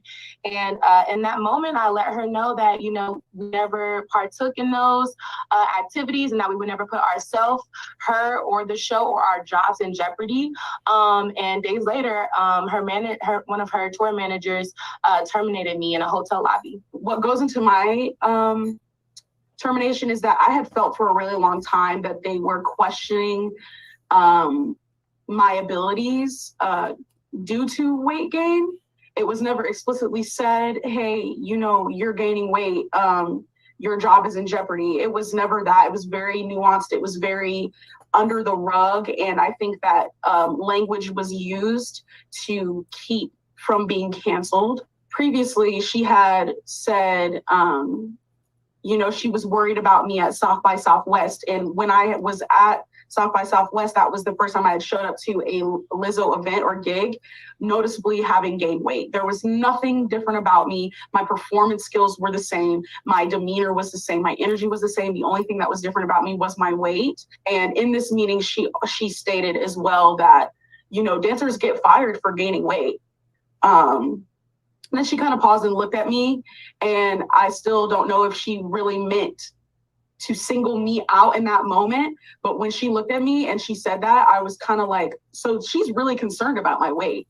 And then, you know, when we had that private meeting, when I was kind of cornered, they kind of wouldn't let me, you know, get away with not telling them something personal. So, and a reason why something was wrong with me. So I ended up telling them that I struggle with, you know, anxiety and depression, and that I'm in recovery from an eating disorder. And as soon as I said eating disorder, they immediately were like, oh, like in their head, it was making sense as to why I was gaining weight, because it had something to do with an eating disorder problem. Okay. So here it is, you guys. Just heard the dancers If girl. you are type 2 and the dancers girl claiming that pretty much, you know, she felt like she was being ostracized and berated, and that her job was being compromised as a result of her weight gain, even though her performance was still the same, etc. Girl, I'm gonna tell you, there's a lot of things going on in this situation, and really, this deserves to be a standalone commentary rather than a part of a hot topics, because this is a very multifaceted thing. Once again, it's the when it comes to allegations against public figures. For me, I don't take everything at face value. I know all too well and have seen too many instances of just lying motherfuckers doing the work of the devil for all type of diabolical reasons, out of it being personal, out of hurt feelings, out of being disgruntled, out of a money grab. I've seen too many celebrities exonerated and had the people trying to expose them actually be exposed for selling complete lies. But then it's this interview, at least, sounds like a lot of was rooted in a lot of feeling that also leads me to believe, like, was it actually y'all who were insecure? Like, you're hearing a lot of like, well, nothing was stated explicitly, and it was just the way it felt, and it was just the way that it seemed, and it was just the way that it came off, and it was just, and there's a lot of room for that. Like, is it that, or is it you feeling insecure about your spot? Is it you being insecure about your weight? Because let's be quite frank here. Lizzo is a businesswoman. I think she's within a certain level of right to question the competence of the people that are a part of her fucking business. And to be honest, that would include weight gain, because these dancers are in outfits. This is shit Lizzo is paying for contractually. Resizing, reshaping, retailoring outfits as a result of weight, etc. This is all connected to her work and her coin, and these things are a part of production, and probably slow production down, etc. I mean, this is a business. after all. And what was said in this interview was, once again, a lot of feel. It was a lot of feel. It was a lot of what it felt like. And I don't know, because we all been in situations, girl, where a bitch can feel a way about something that wasn't even the fact. It wasn't even something that was going on. It's like just your feelings. Like, your feelings don't necessarily make me the bad guy. Your feelings can decide that I'm the bad guy, but it doesn't mean that I am doing what your feelings felt like I was doing. It doesn't mean that was my intention. It doesn't even mean that that's the situation at all. Your feelings are your fucking feelings. And so I don't know how to read this situation. And I'm honestly tell you, even when it comes to the allegations that they were forced to touch performers, etc., they were forced to do things that they didn't want to do. But I'm going to tell you where they fucked up at. They fucked up in this interview by stating that the dancers who were with the shits had favor and were treated better, which once again can be argued brings this back down to a motive. Because two things can be true at once. Lizzo might be some sexually deviant, narcissistic ass weirdo who has complexities around her own identity and weight and is a polarizing individual, like all narcissists can be, who live double lives. All narcs have one side and have a shadow side.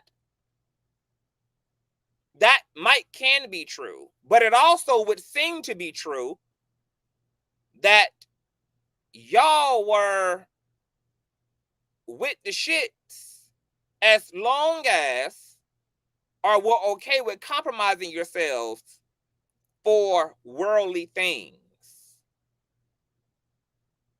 It wasn't until folk quit it that they got upset and now want to tell all the churches business about things in all actuality we don't have to do. And I think there's not enough conversations in these situations where we talk about personal accountability. If you do some shit as a grown adult you don't want to do, under the assumption that you will be penalized for it, because that's what the dancer said. They didn't have anything emphatically to prove or to suggest that it was a fact that anything would have happened to their scheduling, to their situation. It was all an emotional assumption. Well, I felt like, and I felt like, and I felt like. So you're going to blame Lizzo entirely for decisions you had the right to not make under assumption and feeling that there would have been consequence and repercussion. There's room.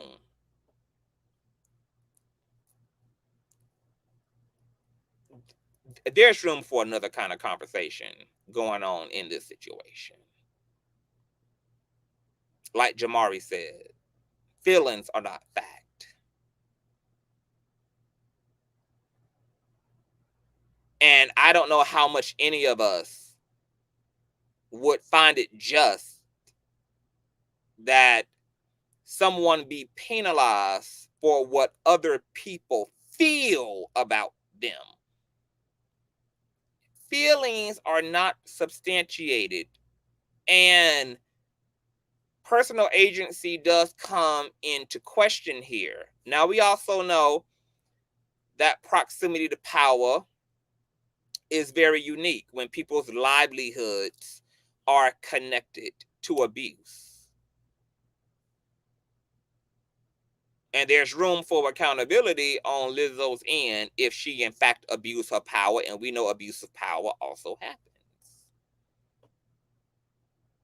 Because people in power know that people without power are typically desperate and vulnerable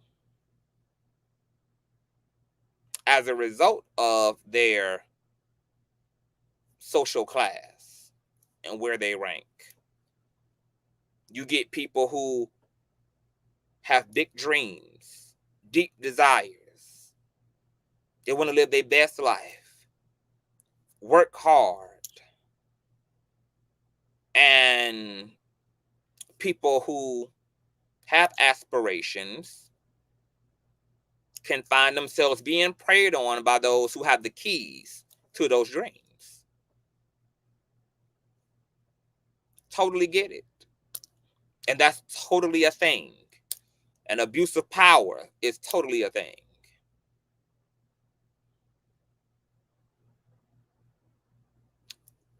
What the situation with these dancers seem like is, at very best, there's fault in both directions. That Lizzo may have allegedly abused her power,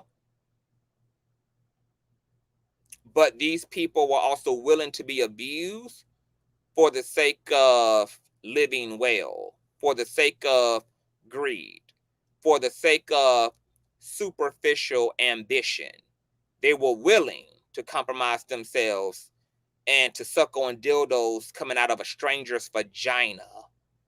I mean, how desperate do you have to be in order to do something of that nature as an adult? That's either some shit you really, really, really, really, really wanted to do, or baby, like you must be one check away from eviction to go that far to hold on to your job. Or you must desire, baby, to be that in on the in crowd, to be that far in the middle, baby, of the industry, that you're willing to compromise your morals, and we know people are willing to fuck their way to the top. People are willing to let their boss grope them, etc. People are willing to be in uncomfortable positions to get what they want, but that's also where I feel like, where is the personal accountability?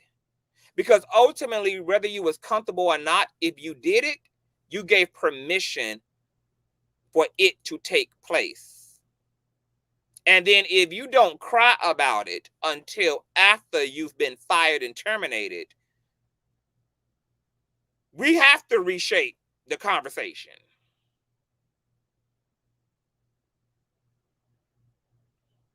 It's one thing if you are terminated as a result of confronting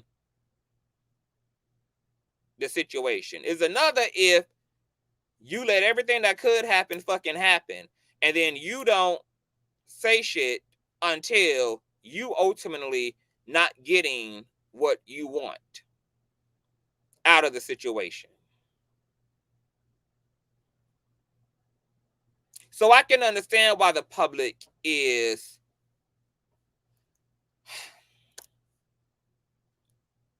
all over the place as it relates to this said situation. But something that these dancers also have on their side as circumstantial evidence is the fact that you guys know what happens when one person comes out about a public figure. Usually multiple people come out about said public figure. A woman who worked adjacent to Lizzo came out after these allegations came up about Lizzo, and she did a video explaining how Lizzo cock blocked her relationship to her boyfriend, who ultimately ran off with Lizzo. after her and her boyfriend were hired to work on a project called Wonderland for Lizzo. And she details her experience in an Instagram live. So I'm going to let you guys listen to her story. And then we will proceed with further commentary. Okay? Matter of fact, this wasn't an Instagram live. This was a TikTok live. I first met Lizzo late 2016, 2017-ish. She and my boyfriend were co-hosting a show on MTV called Wonderland. And no, she wasn't very nice. She wasn't very nice to me. I knew she didn't like me, but the people around her were nice. Like her sister seemed nice. And I kind of ignored it because I felt like, well, you know, she's already like in this celebrity scene or whatever. So she probably just feels like she has better things to do than talk to me. And I just noticed that, like, even when we were just out to eat or at the beach or something, she still wasn't very nice to me. And it wasn't like a production thing, like, oh, she's just really busy or whatever. She just didn't like me. She didn't say anything that was mean, but she was really like standoffish or like wouldn't talk to me. You know, like when I talked to her, it was kind of like, oh, okay, like get the fuck away from me. I don't want to talk to you. So yeah, I eventually found out that she and my boyfriend had something going on, ex-boyfriend. And that was that. I left the relationship. I mean, yeah, it was heartbreaking. I mean, I was with him for 10 years. I supported him through everything. And when he finally got a big break, he left me for Lizzo. It was really hard for my mental health. I went through a really difficult period of time trying to be okay with this because it wasn't. Okay, so that's just a little snippet, baby. Baby. Lizzo got it going the fuck on out here, girl. So y'all heard like a minute and 16 seconds of that, girl. This girl claimed that her and her boyfriend got hired to work on the Wonderland project with Lizzo. Lizzo right off the back was not that welcoming or social or really, you know, was giving her all this fever. She never, you know, she just did not feel received or liked or like Lizzo was interested in her in the least. And then come to find out, she looked at her boyfriend's phone one day and there are things in the text, images and all type of shit that blow the whistle off the situation, and her boyfriend ultimately leaves her to go be with Lizzo. And then she claims that she stayed quiet and just tried to move on with her life because Lizzo is a very beloved individual.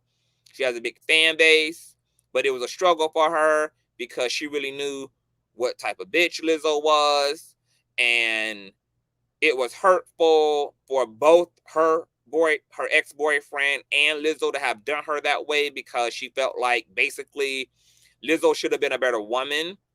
Lizzo should have had more decency than to infringe upon her situation with her man.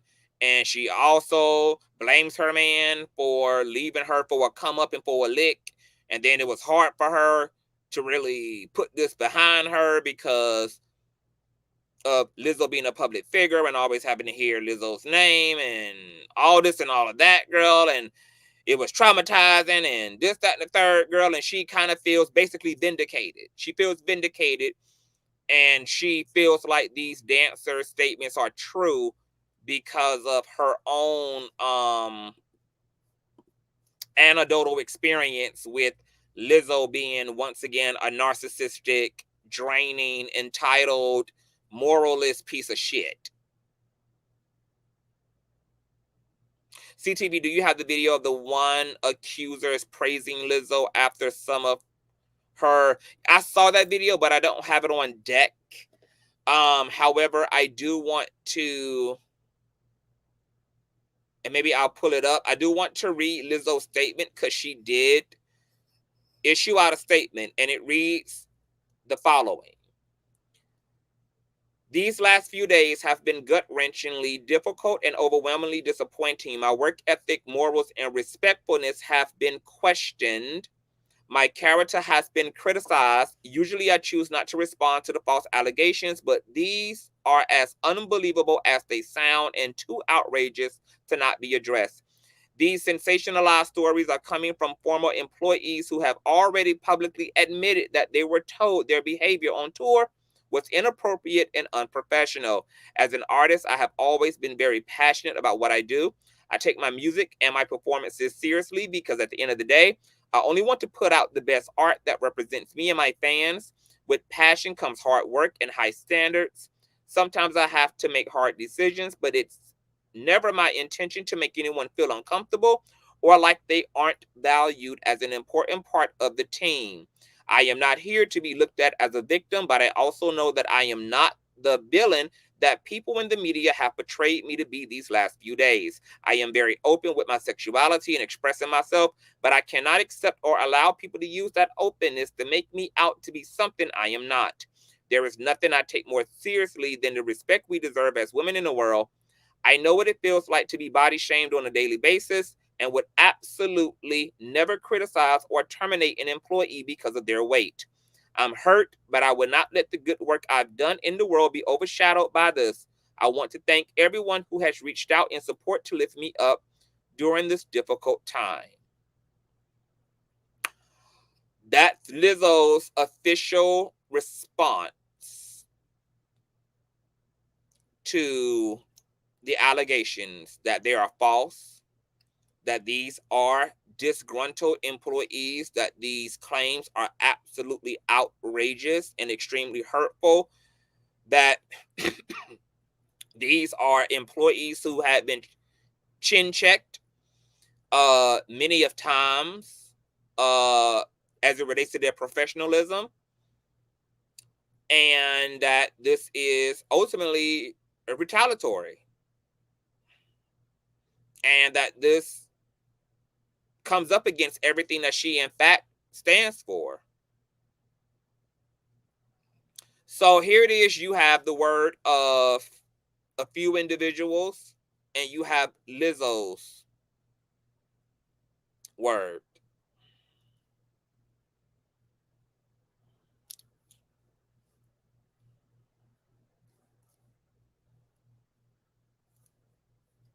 It is hard to believe.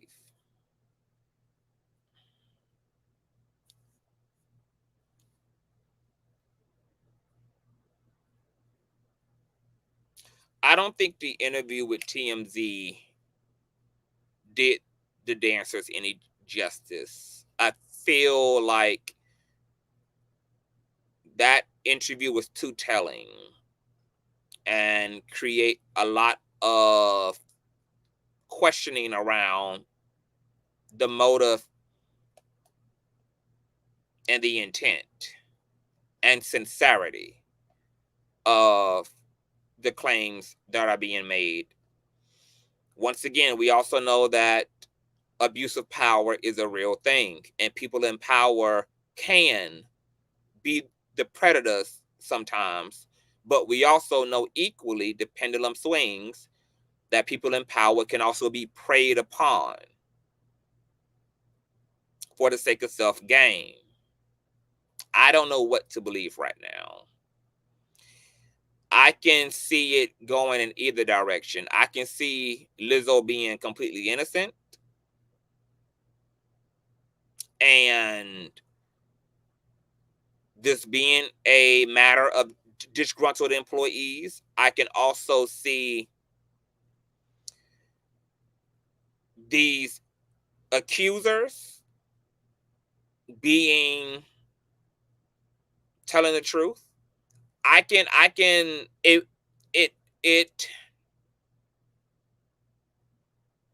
It wouldn't be completely out of thought for Lizzo to be to have duality. We know people can have a persona and then be very different. Look at the brand ambassador for Subway, Jared, who represented this seemingly everyday overweight guy who got on the subway plan and lost a bunch of weight and is now inspiring others to eat healthier, etc. via Subway, and then come to find out Jared is a big ass motherfucking pedo. Like, the fuck?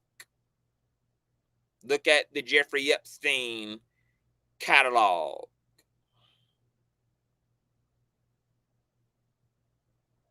So many people have been very different. Look at Ike Turner's great musician, etc., and a total shithead. In actuality, we had a president, President Trump, who was the president of the United States and a complete and total fucking troll at the same damn time. So we know that the same damn time factor.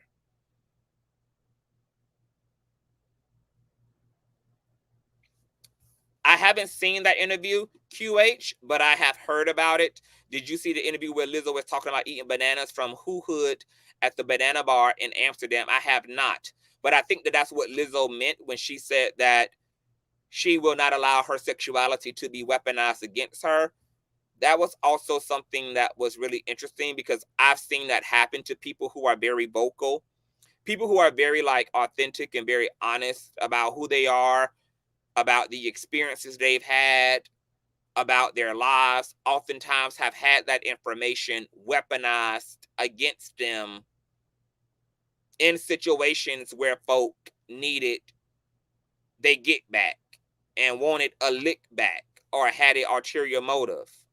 And this can be the dangers of being somebody who's very free and very truthful and somebody who's very unapologetically themselves. Is sometimes that information or that way of living comes back to bite you in your ass, and now it's easy for somebody to paint you as something you're not because you've been honest about things that most people are not honest about. And then it makes it easier for folk to turn you into a monster and turn you into a pervert or turn you into whatever they want to turn you into. And that's why I'm saying that this situation is so multifaceted, because I can see Lizzo being completely innocent.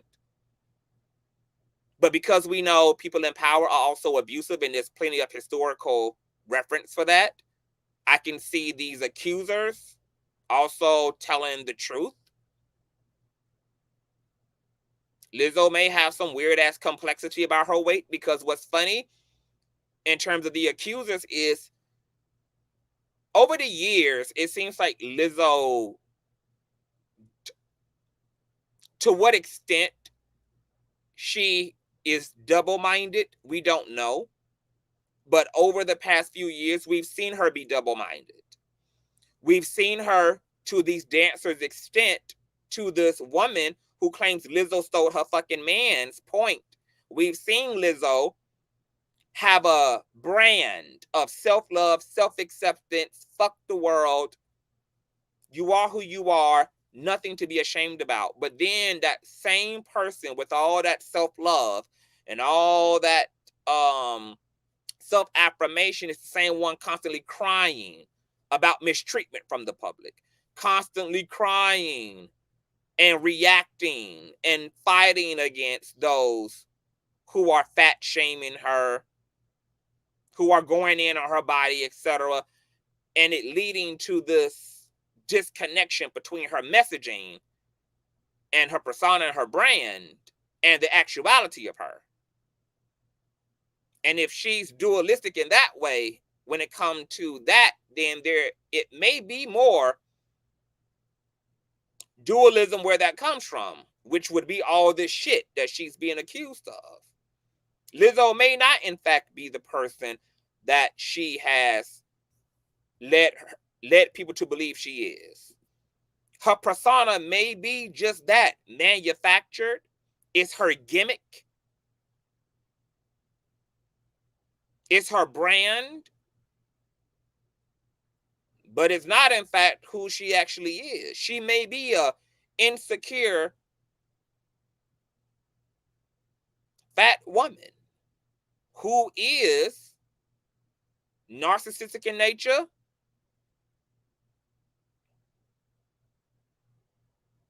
who feeds and victimizes other individuals as a result of her own afflictions, because hurt people, her own issues with her body and her weight are projected onto the other people around her who have similar body stature, etc. I mean, there's a lot to consider.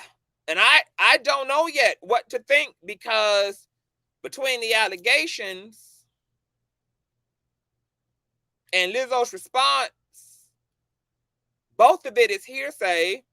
The accusers haven't presented anything factual, because once again, a lot of it was assumption in the way they felt and the way they interpreted and this, that, and the third. I don't think they have a case legally. At best, probably settling out of court, which is probably what will happen here.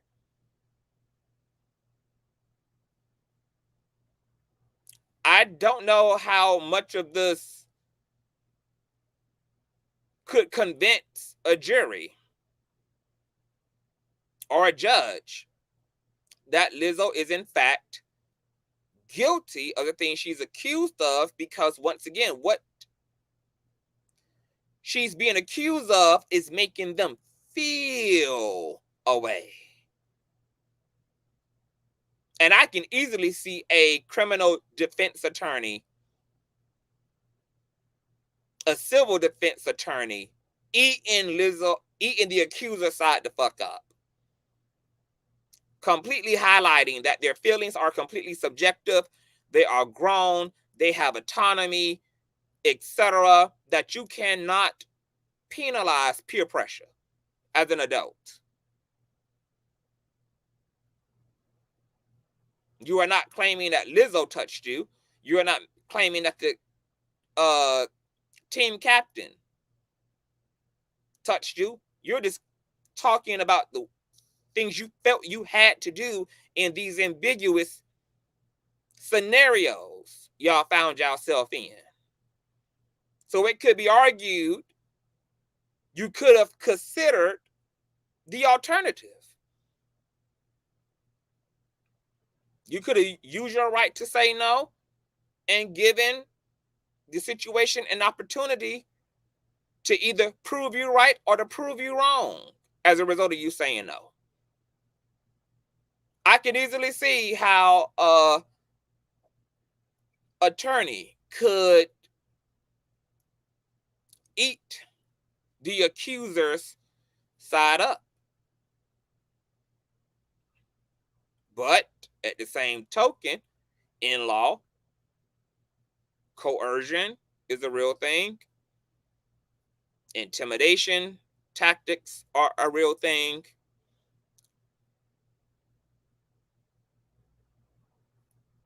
Mental manipulation, all that, but it's a lot to argue. And those type of arguments, when people are talking about their feelings, requires a lot of fucking work. So I don't see this being a Jonathan Major situation, in terms of I don't see this really making it to the front desk of the courthouse. Maybe it will. We live in interesting times. I don't know. But more than likely, there will be a settlement. This will go away.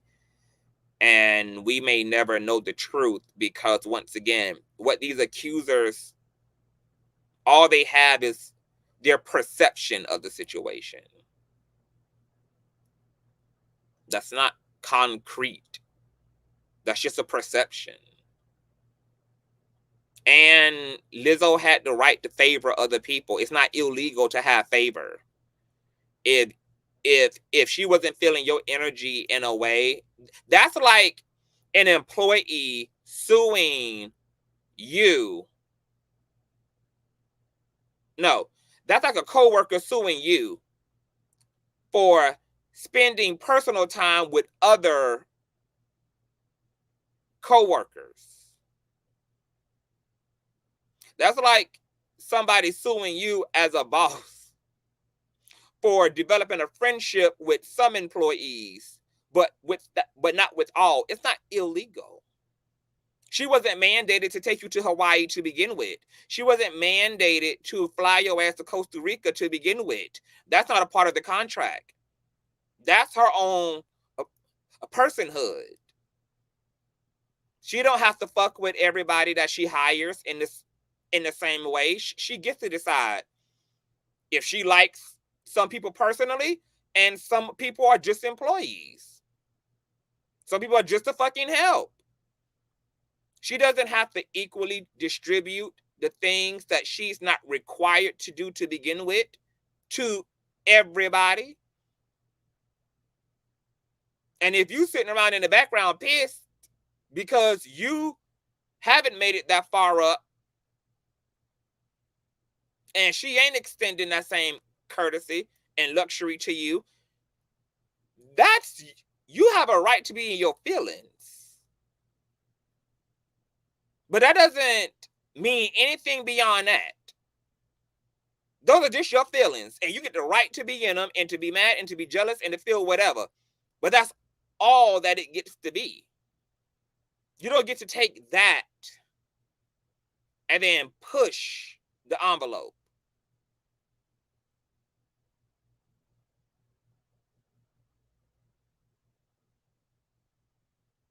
And the other unfortunate thing here is, if what these dancers are accusing Lizzo of is true, they probably should have moved in a way that got them some objectivity. Because if what they're saying is true, they might have fucked up by speaking this early on. And because once again, most of what they're claiming is just that, a claim that's rooted in perception and nothing explicitly objective, including sucking on a damn dildo that came out of another person's vagina under the assumption that you would lose your job. Not that you were told you would lose your job, not that it was emphatically clear that you would be terminated, that you would be persecuted, that you would be penalized, but all of this shit that was done, this humiliating shit that was done not only under an assumption, but was permitted because you thought it was a way to get you to Hawaii and to get you more booked and busy on her schedule, which is why I felt like this interview did not do them any good. Because if I was a lawyer, that's how the fuck I would argue the other side the fuck down.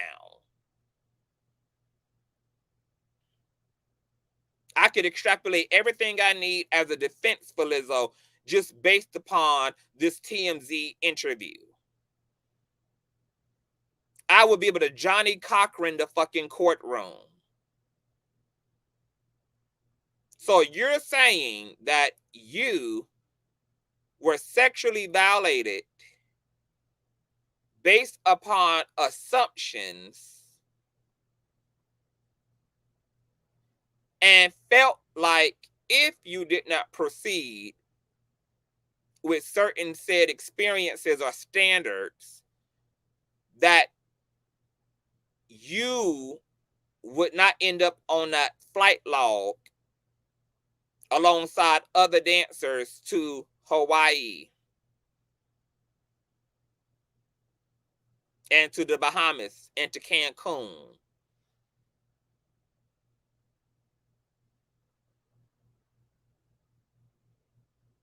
Could the truth be you were fine? In all these situations, you're claiming that you wasn't. And you're only mad because not only were you not favored in that way, and that Lizzo did not extend herself personally to any of you all, but on top of that, you were terminated. Terminated because of a lack of professionalism on your end. Because in Lizzo's statement, she said that all of these dancers had been reprimanded multiple times. And once again, we don't have no reason not to believe Lizzo. We ain't got no reason to not believe the accusers. So all we left with, really, because it's just one side's word for the other, is just being critical in what's being conveyed and analyzing what's being conveyed and how it's being conveyed and what's being stated. Because that's the only thing that you are forced to do when there's no fact. There's only he say, she say. They say, you say.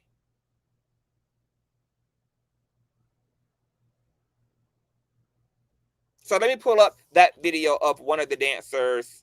Let's pull that up because y'all been mentioning that video. So let me dancer praising. Let's see, praising Lizzo. Lizzo's former backup dancer Ariana Davis is seen praising the singer. Okay, I think this is here on Daily Mail. Let's pull this up. Lizzo's former backup dancer Ariana Davis is seen praising the singer after the alleged sexual harassment incident took place. Wow. Quote, I look up to her. Lizzo's former backup dancer Ariana Davis praised the singer in a video obtained by TMZ after the alleged sexual harassment incidents had taken place. In the 2-minute clip obtained by the outlet, which is an audition tape for the second season of Lizzo's Watch Out for the Big Girls, was originally filmed in April and after the alleged incident stated in the lawsuit had occurred. Ariana, who appeared in the first season of the show, explained that she was auditioning as a singer and expressed that working with Lizzo had been amazing and such a beautiful journey. Davis, 24 years of age, along with Crystal Williams and Noel Rodriguez, filed a lawsuit on Tuesday in LA to sue the Truth Hurts hitmaker, 35 years of age, not only for sexual harassment, but also for creating a hostile work environment and weight shaming. The Grammy-winning notably issued a statement to break her silence on Thursday over the unbelievable, outrageous accusations against her. So there you have it. See, this is a fucking mess. If these accusers had any truth to what they were saying, baby, the way they going about this shit, they fucking it all up for themselves, and they only going to have themselves to blame. So you got to know that that video is going to be used against your ass in a court of law. Not only do y'all have a bunch of personal feelings and y'all made assumptions,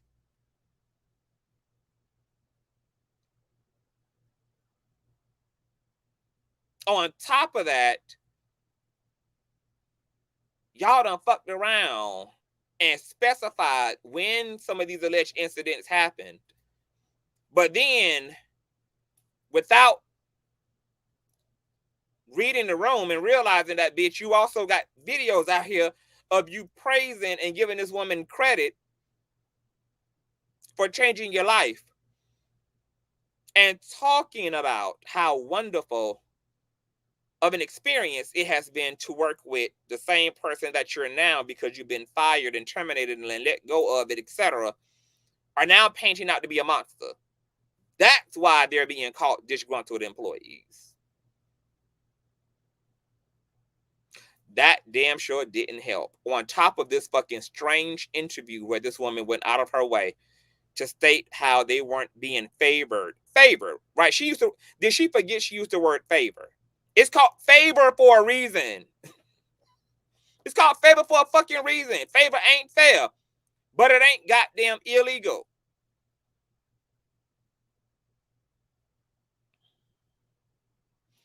Foxy says that the dancer made a response video to this saying, would you talk bad about your employer?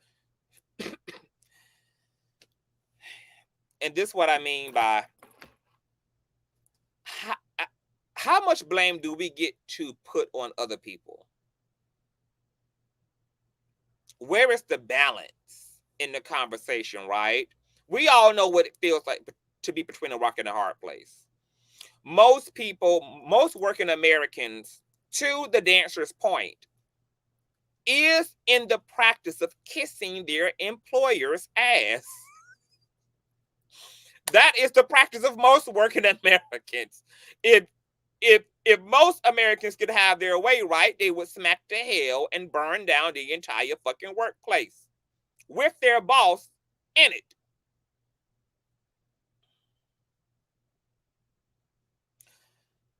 At the same time, to work for Lizzo is not a mandate. At the end of the day, like all other employees, right? Because what this dancer failed to also admit is while there are people who practice kissing their boss's ass, being completely performative in their kindness in the workplace, suck up and endure a bunch of bullshit just to keep the lights on and food in the refrigerator, there's also other employed people who chuck up the fucking deuces. And that's a part of the conversation that we never have in these type of situations. At what point do you act the way you were actually raised rather than to be a follower? At what point do you also accept choice? That you can choose to be on a shitty ass job, or you can choose to sit your shitty ass at home in your shitty ass house with your shitty ass life and put in other shitty ass applications elsewhere hoping for the best.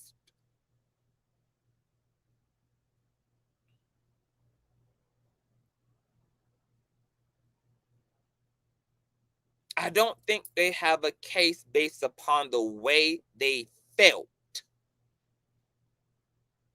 Well, I feel like I couldn't say, and I'm gonna tell you why this situation is kind of triggering for me, y'all. I have had friends, so-called friends, over the course of my life who have tried to make me responsible for the way they felt in situations. Perfect example, right? I'm a very vocal person. I say what I need to say. I roll the dice. And I'm willing to risk the termination of a friendship as a result of telling the truth as I so see it. And being capable of having hard conversation. Being capable of also giving tough criticism to people in my life. What I found is that when I would go to have dialogue and to have those hard conversations, to say those really hard things that needed to be said to people in my life, they would then take up the opportunity in the time that I allocated to tell them about they self, to tell me about my damn self. And then I would have to tell them, oh no, bitch, you gonna have to decide another time to tell me about me. Because right now, this is my time to tell you, bitch, about you.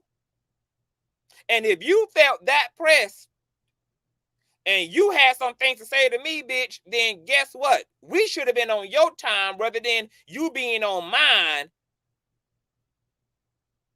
when this is my point in time in front of the microphone and you be in the audience.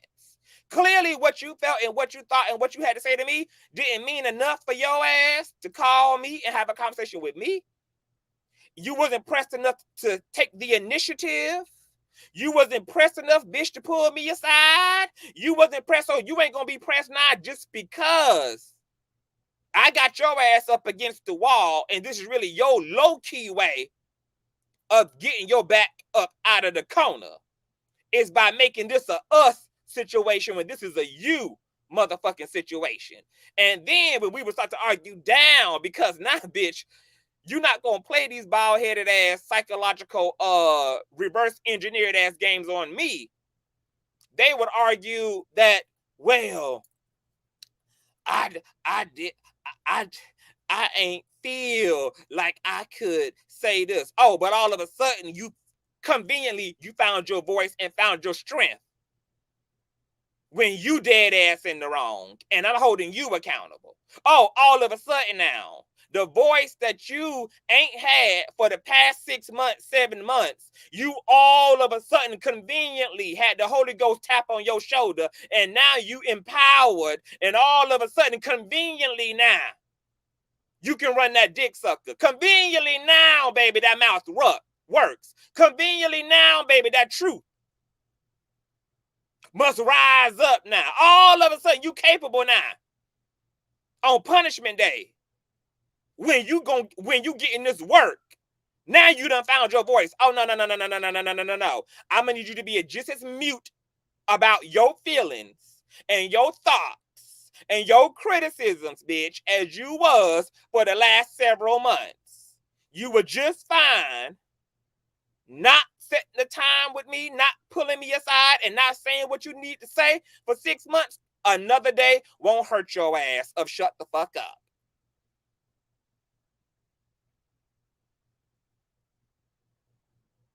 Because I don't got no space to talk, to hear you about me when I'm the one pressed about you at the moment. Bitch, I came here to open up the doors of the library and to read 1 John 4:7 to you, Mr. Man. If you got something to say to me about me, book me accordingly. Book and busy me accordingly, baby. Because all of a sudden now, we're not going to be having this frisbee truth or dare simulation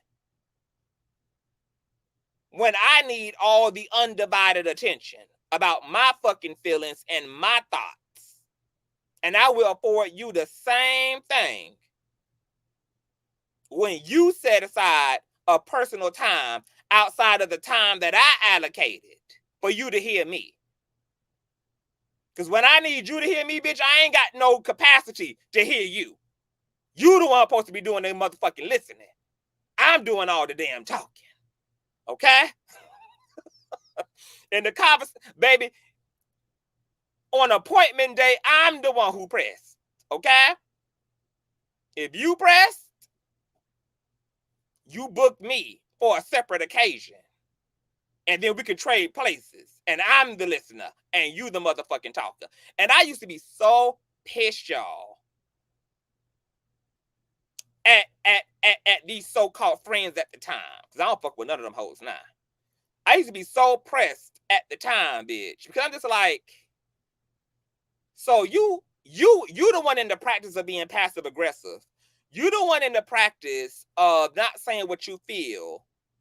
Not only do you sit there and sit in agony according to you and hold in and internalize what you feel because that's what you choose to do, but to make matters worse and to add insult to injury, you actually think you can blame me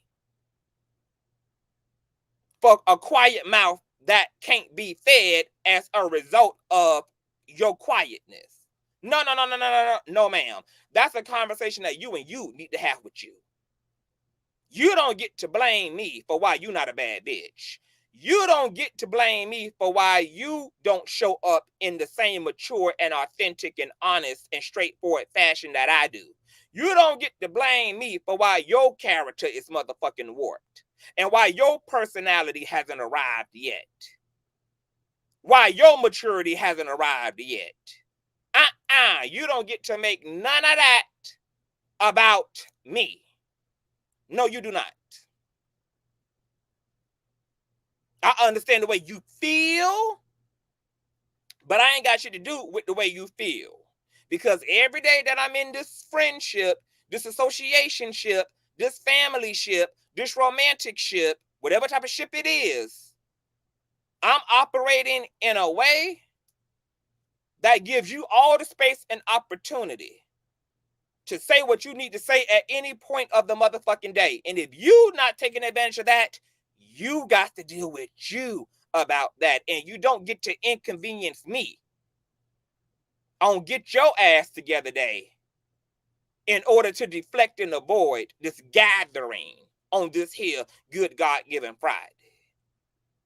And that happens a lot in the world, where people project their insecurities and their incompetence and will blame you for why they emotionally starving, and will blame you for why they mentally starving, and will blame you for why they play in the back seat, and blame you for why they keep coming in last place, and blame you for why they can't show up fully and entirely. Get rid of them type of hoes in your life. Because them are some of the most manipulative, diabolical, covert, narcissistic motherfuckers you will ever find in the life. Is the perpetual victim. And now because they ain't made it across the finish line, all they fucking pain coming up and out, all they fucking inferiority coming up and out. And you the Jeffrey Dahmer in the story. You the supervillain in the story. When no, bitch, you out of whack with you and need somewhere ultimately to place that fucking blame about something that ain't got nothing to do with nobody but you. So this situation kind of triggers me up. I can see Lizzo being preyed on in this situation. I can see this being a situation of people who have ulterior motive, who lack emotional intelligence. And Lizzo has unfortunately found herself in a position where she's being preyed upon by people who she tried to love and give an opportunity to, who she was good to. And because they have no emotional intelligence and ultimately fucked up their own bag because of what's allegedly a response to their own lack of professionalism, etc. It's unfortunate when you find yourself on the shorter end of that stick and people try to change the narrative and create a narrative as a result of being reprimanded, as a result of boundaries being erected, as a result of etc. And that's compounded with Lizzo being an open, charismatic, free-spirited person, and all of that shit is now being weaponized against her. And I'm sure if these things are ultimately untrue, why she would be sitting over there in the sucking place like, I can't even believe this. This is unbelievable. This is completely outrageous and outlandish. Hey, Kimberly Black. Hey, Intersex. Hey, Jennifer. At the same time, once again, I can see the shit being true because people abuse power. So what we gonna do is keep our eyes and ears open. And we're gonna follow the story, see what plays out in the coming days and the coming weeks. Cause this is a lot, baby. You got people from Lizzo past coming forward talking about she done stole their man and shit, girl. It's a lot. And I feel sorry for Lizzo. If Lizzo is the victim, this is just really sad when you get lied upon and a smear campaign ensues and people try to wreck and damage and hurt you in your professional, in your personal, etc. And if Lizzo is the big bad villain, then this is karma accordingly. It must always circle around. Everybody, every wrongdoer gets their time to take the bench and gets their time before the courts of heaven. All actions create a reaction. It's the scientific principle in the multiverse. So I don't know who's who in this situation, but maybe more will come out. Maybe more will be provided. I'm sure that this is going to be a very powerhouse situation. I'm sure that Lizzo is going to have people on her team speak to Lizzo's plight. She probably got people who can corroborate the fact that these dancers were problematic. They had to be reprimanded. They were late. They were wild. They were etc. They were unprofessional. They clearly already it clicked up. So they have each other as corroborating witnesses to their plight. Once again, it's going to be interesting to see how this really plays out on both ends. And hopefully, however this concludes, hopefully it's on the side of justice and who that needs to be afforded to. Whoever justice needs to be afforded to, hopefully that's how this ends. They only praise and cheer you on, only to tear you down. That part. Look at all the interviews they are doing. They love the attention. Yeah, it is something to be said about the press tour. Like, y'all could have just sued her. You know, everybody who sues people don't go on a press tour. For what? The press tours themselves, regarding a civil suit, it can be argued that screams that this is personal for these dancers, that y'all have personal motive, because it's not necessary to interview with networks and TMZ, out of all places, a celebrity gossip network, blog site. Not Oprah. Like, they didn't even interview with people who are taken seriously, like with commentators that are taken seriously, girl. Like, I mean, at the least the Tamron Hall show shit. But TMZ, you gonna tell us how you were abused and harassed and demeaned by going on TMZ? I don't. Where is PR when you need PR? Because I would not have encouraged. If these were my clients, I would not have encouraged her or this group of women to go to TMZ. If we were going to go the public, if we were going to go the press tour route, girl, I would have had lined up for them people who are respected, people whose shows and content is taken seriously. Once again, the Tamron Hall show, girl. Hell, Jennifer Hudson got a damn show. The View, The Table, The Round Table, girl. All them type of shows, girl. I don't know if interviewing with TMZ and then sharing how y'all weren't favored and didn't get afforded to go to Hawaii and be best friends with Lizzo was, I don't know if that assisted in the plight, girl. So yeah, we'll be watching. Her own sister tried to take her down. Yeah, it's a mess. Lawyer is a Jew. He gonna chew up all the charges. That part. True, is all fun and games until someone's livelihood is threatened. So that concludes Hot Topics, girl. I did not think this commentary. I shortened this commentary so that at the longest, this would have been an hour and a half, girl. We've been here almost fucking 3 hours. It was not supposed to work out this way. But I had a feeling this Lizzo piece was gone. It was gone. It was gone. That was going to be the piece that did it, that add them extra damn minutes on it. Yeah, this is crazy. It's shocking. But guys, we live in an era of smoke and mirrors. We live in an era where there are clout chasers. I will never forget Shanquasia.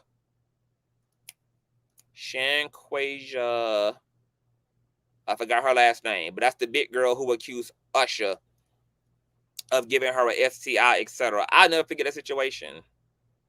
Just lied. Just fucking lied. Because she wanted to know what 15 minutes felt like. That's how desperate people are for some sense of significance and importance. That people are willing to lie on a pussy. People are willing to say, you turned my pussy green. Just to know what it feels like to be relevant.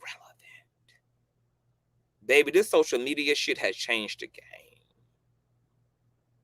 Fame and fortune has changed the game and took it to a whole nother motherfucking level. Whole nother level. And the sick ass shit that people are willing to do because they in their personal feelings, or the fact that people are willing to punish you when they the ones who fucking wrong. It's wild.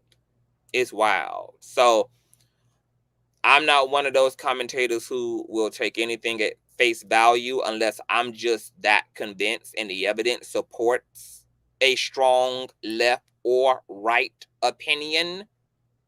But if there's not a strong left or right opinion, I'm in the middle and I'm just looking and listening and considering all sides. But in this day and age, baby, I done seen it all. I done seen it fucking all. I done seen, once again, the people being accused be the ones preyed on. And I done seen people in power do the praying. I done seen it in both fucking directions. So, yep. That's that. Tamron Hall with Chew. Right, because, you know, this is a fucking lane, honey. Journalism, investigative journalism, honey. Tamron Hall, get the girls on your show. Let's see, you know, what happens under scrutiny here, because there is a lot to be said about what was said, you know, from the accusers. And I hadn't heard the interview until I saw it with y'all. So now I understand why the public is like, girl, what, girl? Now I get it. That was enough, definitely, to bring reasonable speculation to anything. That whole believe the victim first, bitch. How you gonna believe the victim first without proof? You don't even know who is the victim in the situation. I never understood that. I understand that notion on a like personal level. Like when people come to people in their lives about things, I understand that. Like respecting that. But when people come forward into the public space about things, this is a whole nother field. This is a whole nother ball game. That notion is problematic when it comes to how the public being involved, especially when people already start being penalized and punished and losing deals and shit. Look at, once again, Jonathan Majors. Why did this man lose all this shit before he was found absolutely guilty or innocent? Look at Johnny Depp, once again. Look at so many examples. It's problematic. And once again, when there ain't fact and there's just simply allegation, it should be treated as such, a fucking allegation. You can hear both sides, you can critique both sides. But shit shouldn't get real until shit has been properly, thoroughly vetted. And truth from bullshit has been rightfully disseminated.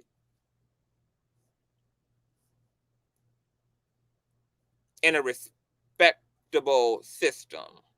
Because, bitch, I just can't. I just can't. So, I don't necessarily believe these accusers. I don't not believe them. I'm hearing them. I hear Lizzo. And we will see. We will fucking see what happens. All right, I'm out of here, y'all. If I'm feeling jazzy a little bit later, we got another hot topic to get into, girl. Okay, I want to thank all of my Cash Appers for everything, girl. Thank you, honey. If you enjoyed yourself, show your baby father some love on the PayPal or the Cash App. Make sure you thumbs up the video. Share. Tell a friend of a friend of a friend. Hope you guys enjoyed yourself. Have a wonderful Friday. And if I don't see you later on tonight, I would definitely see you tomorrow. Bye.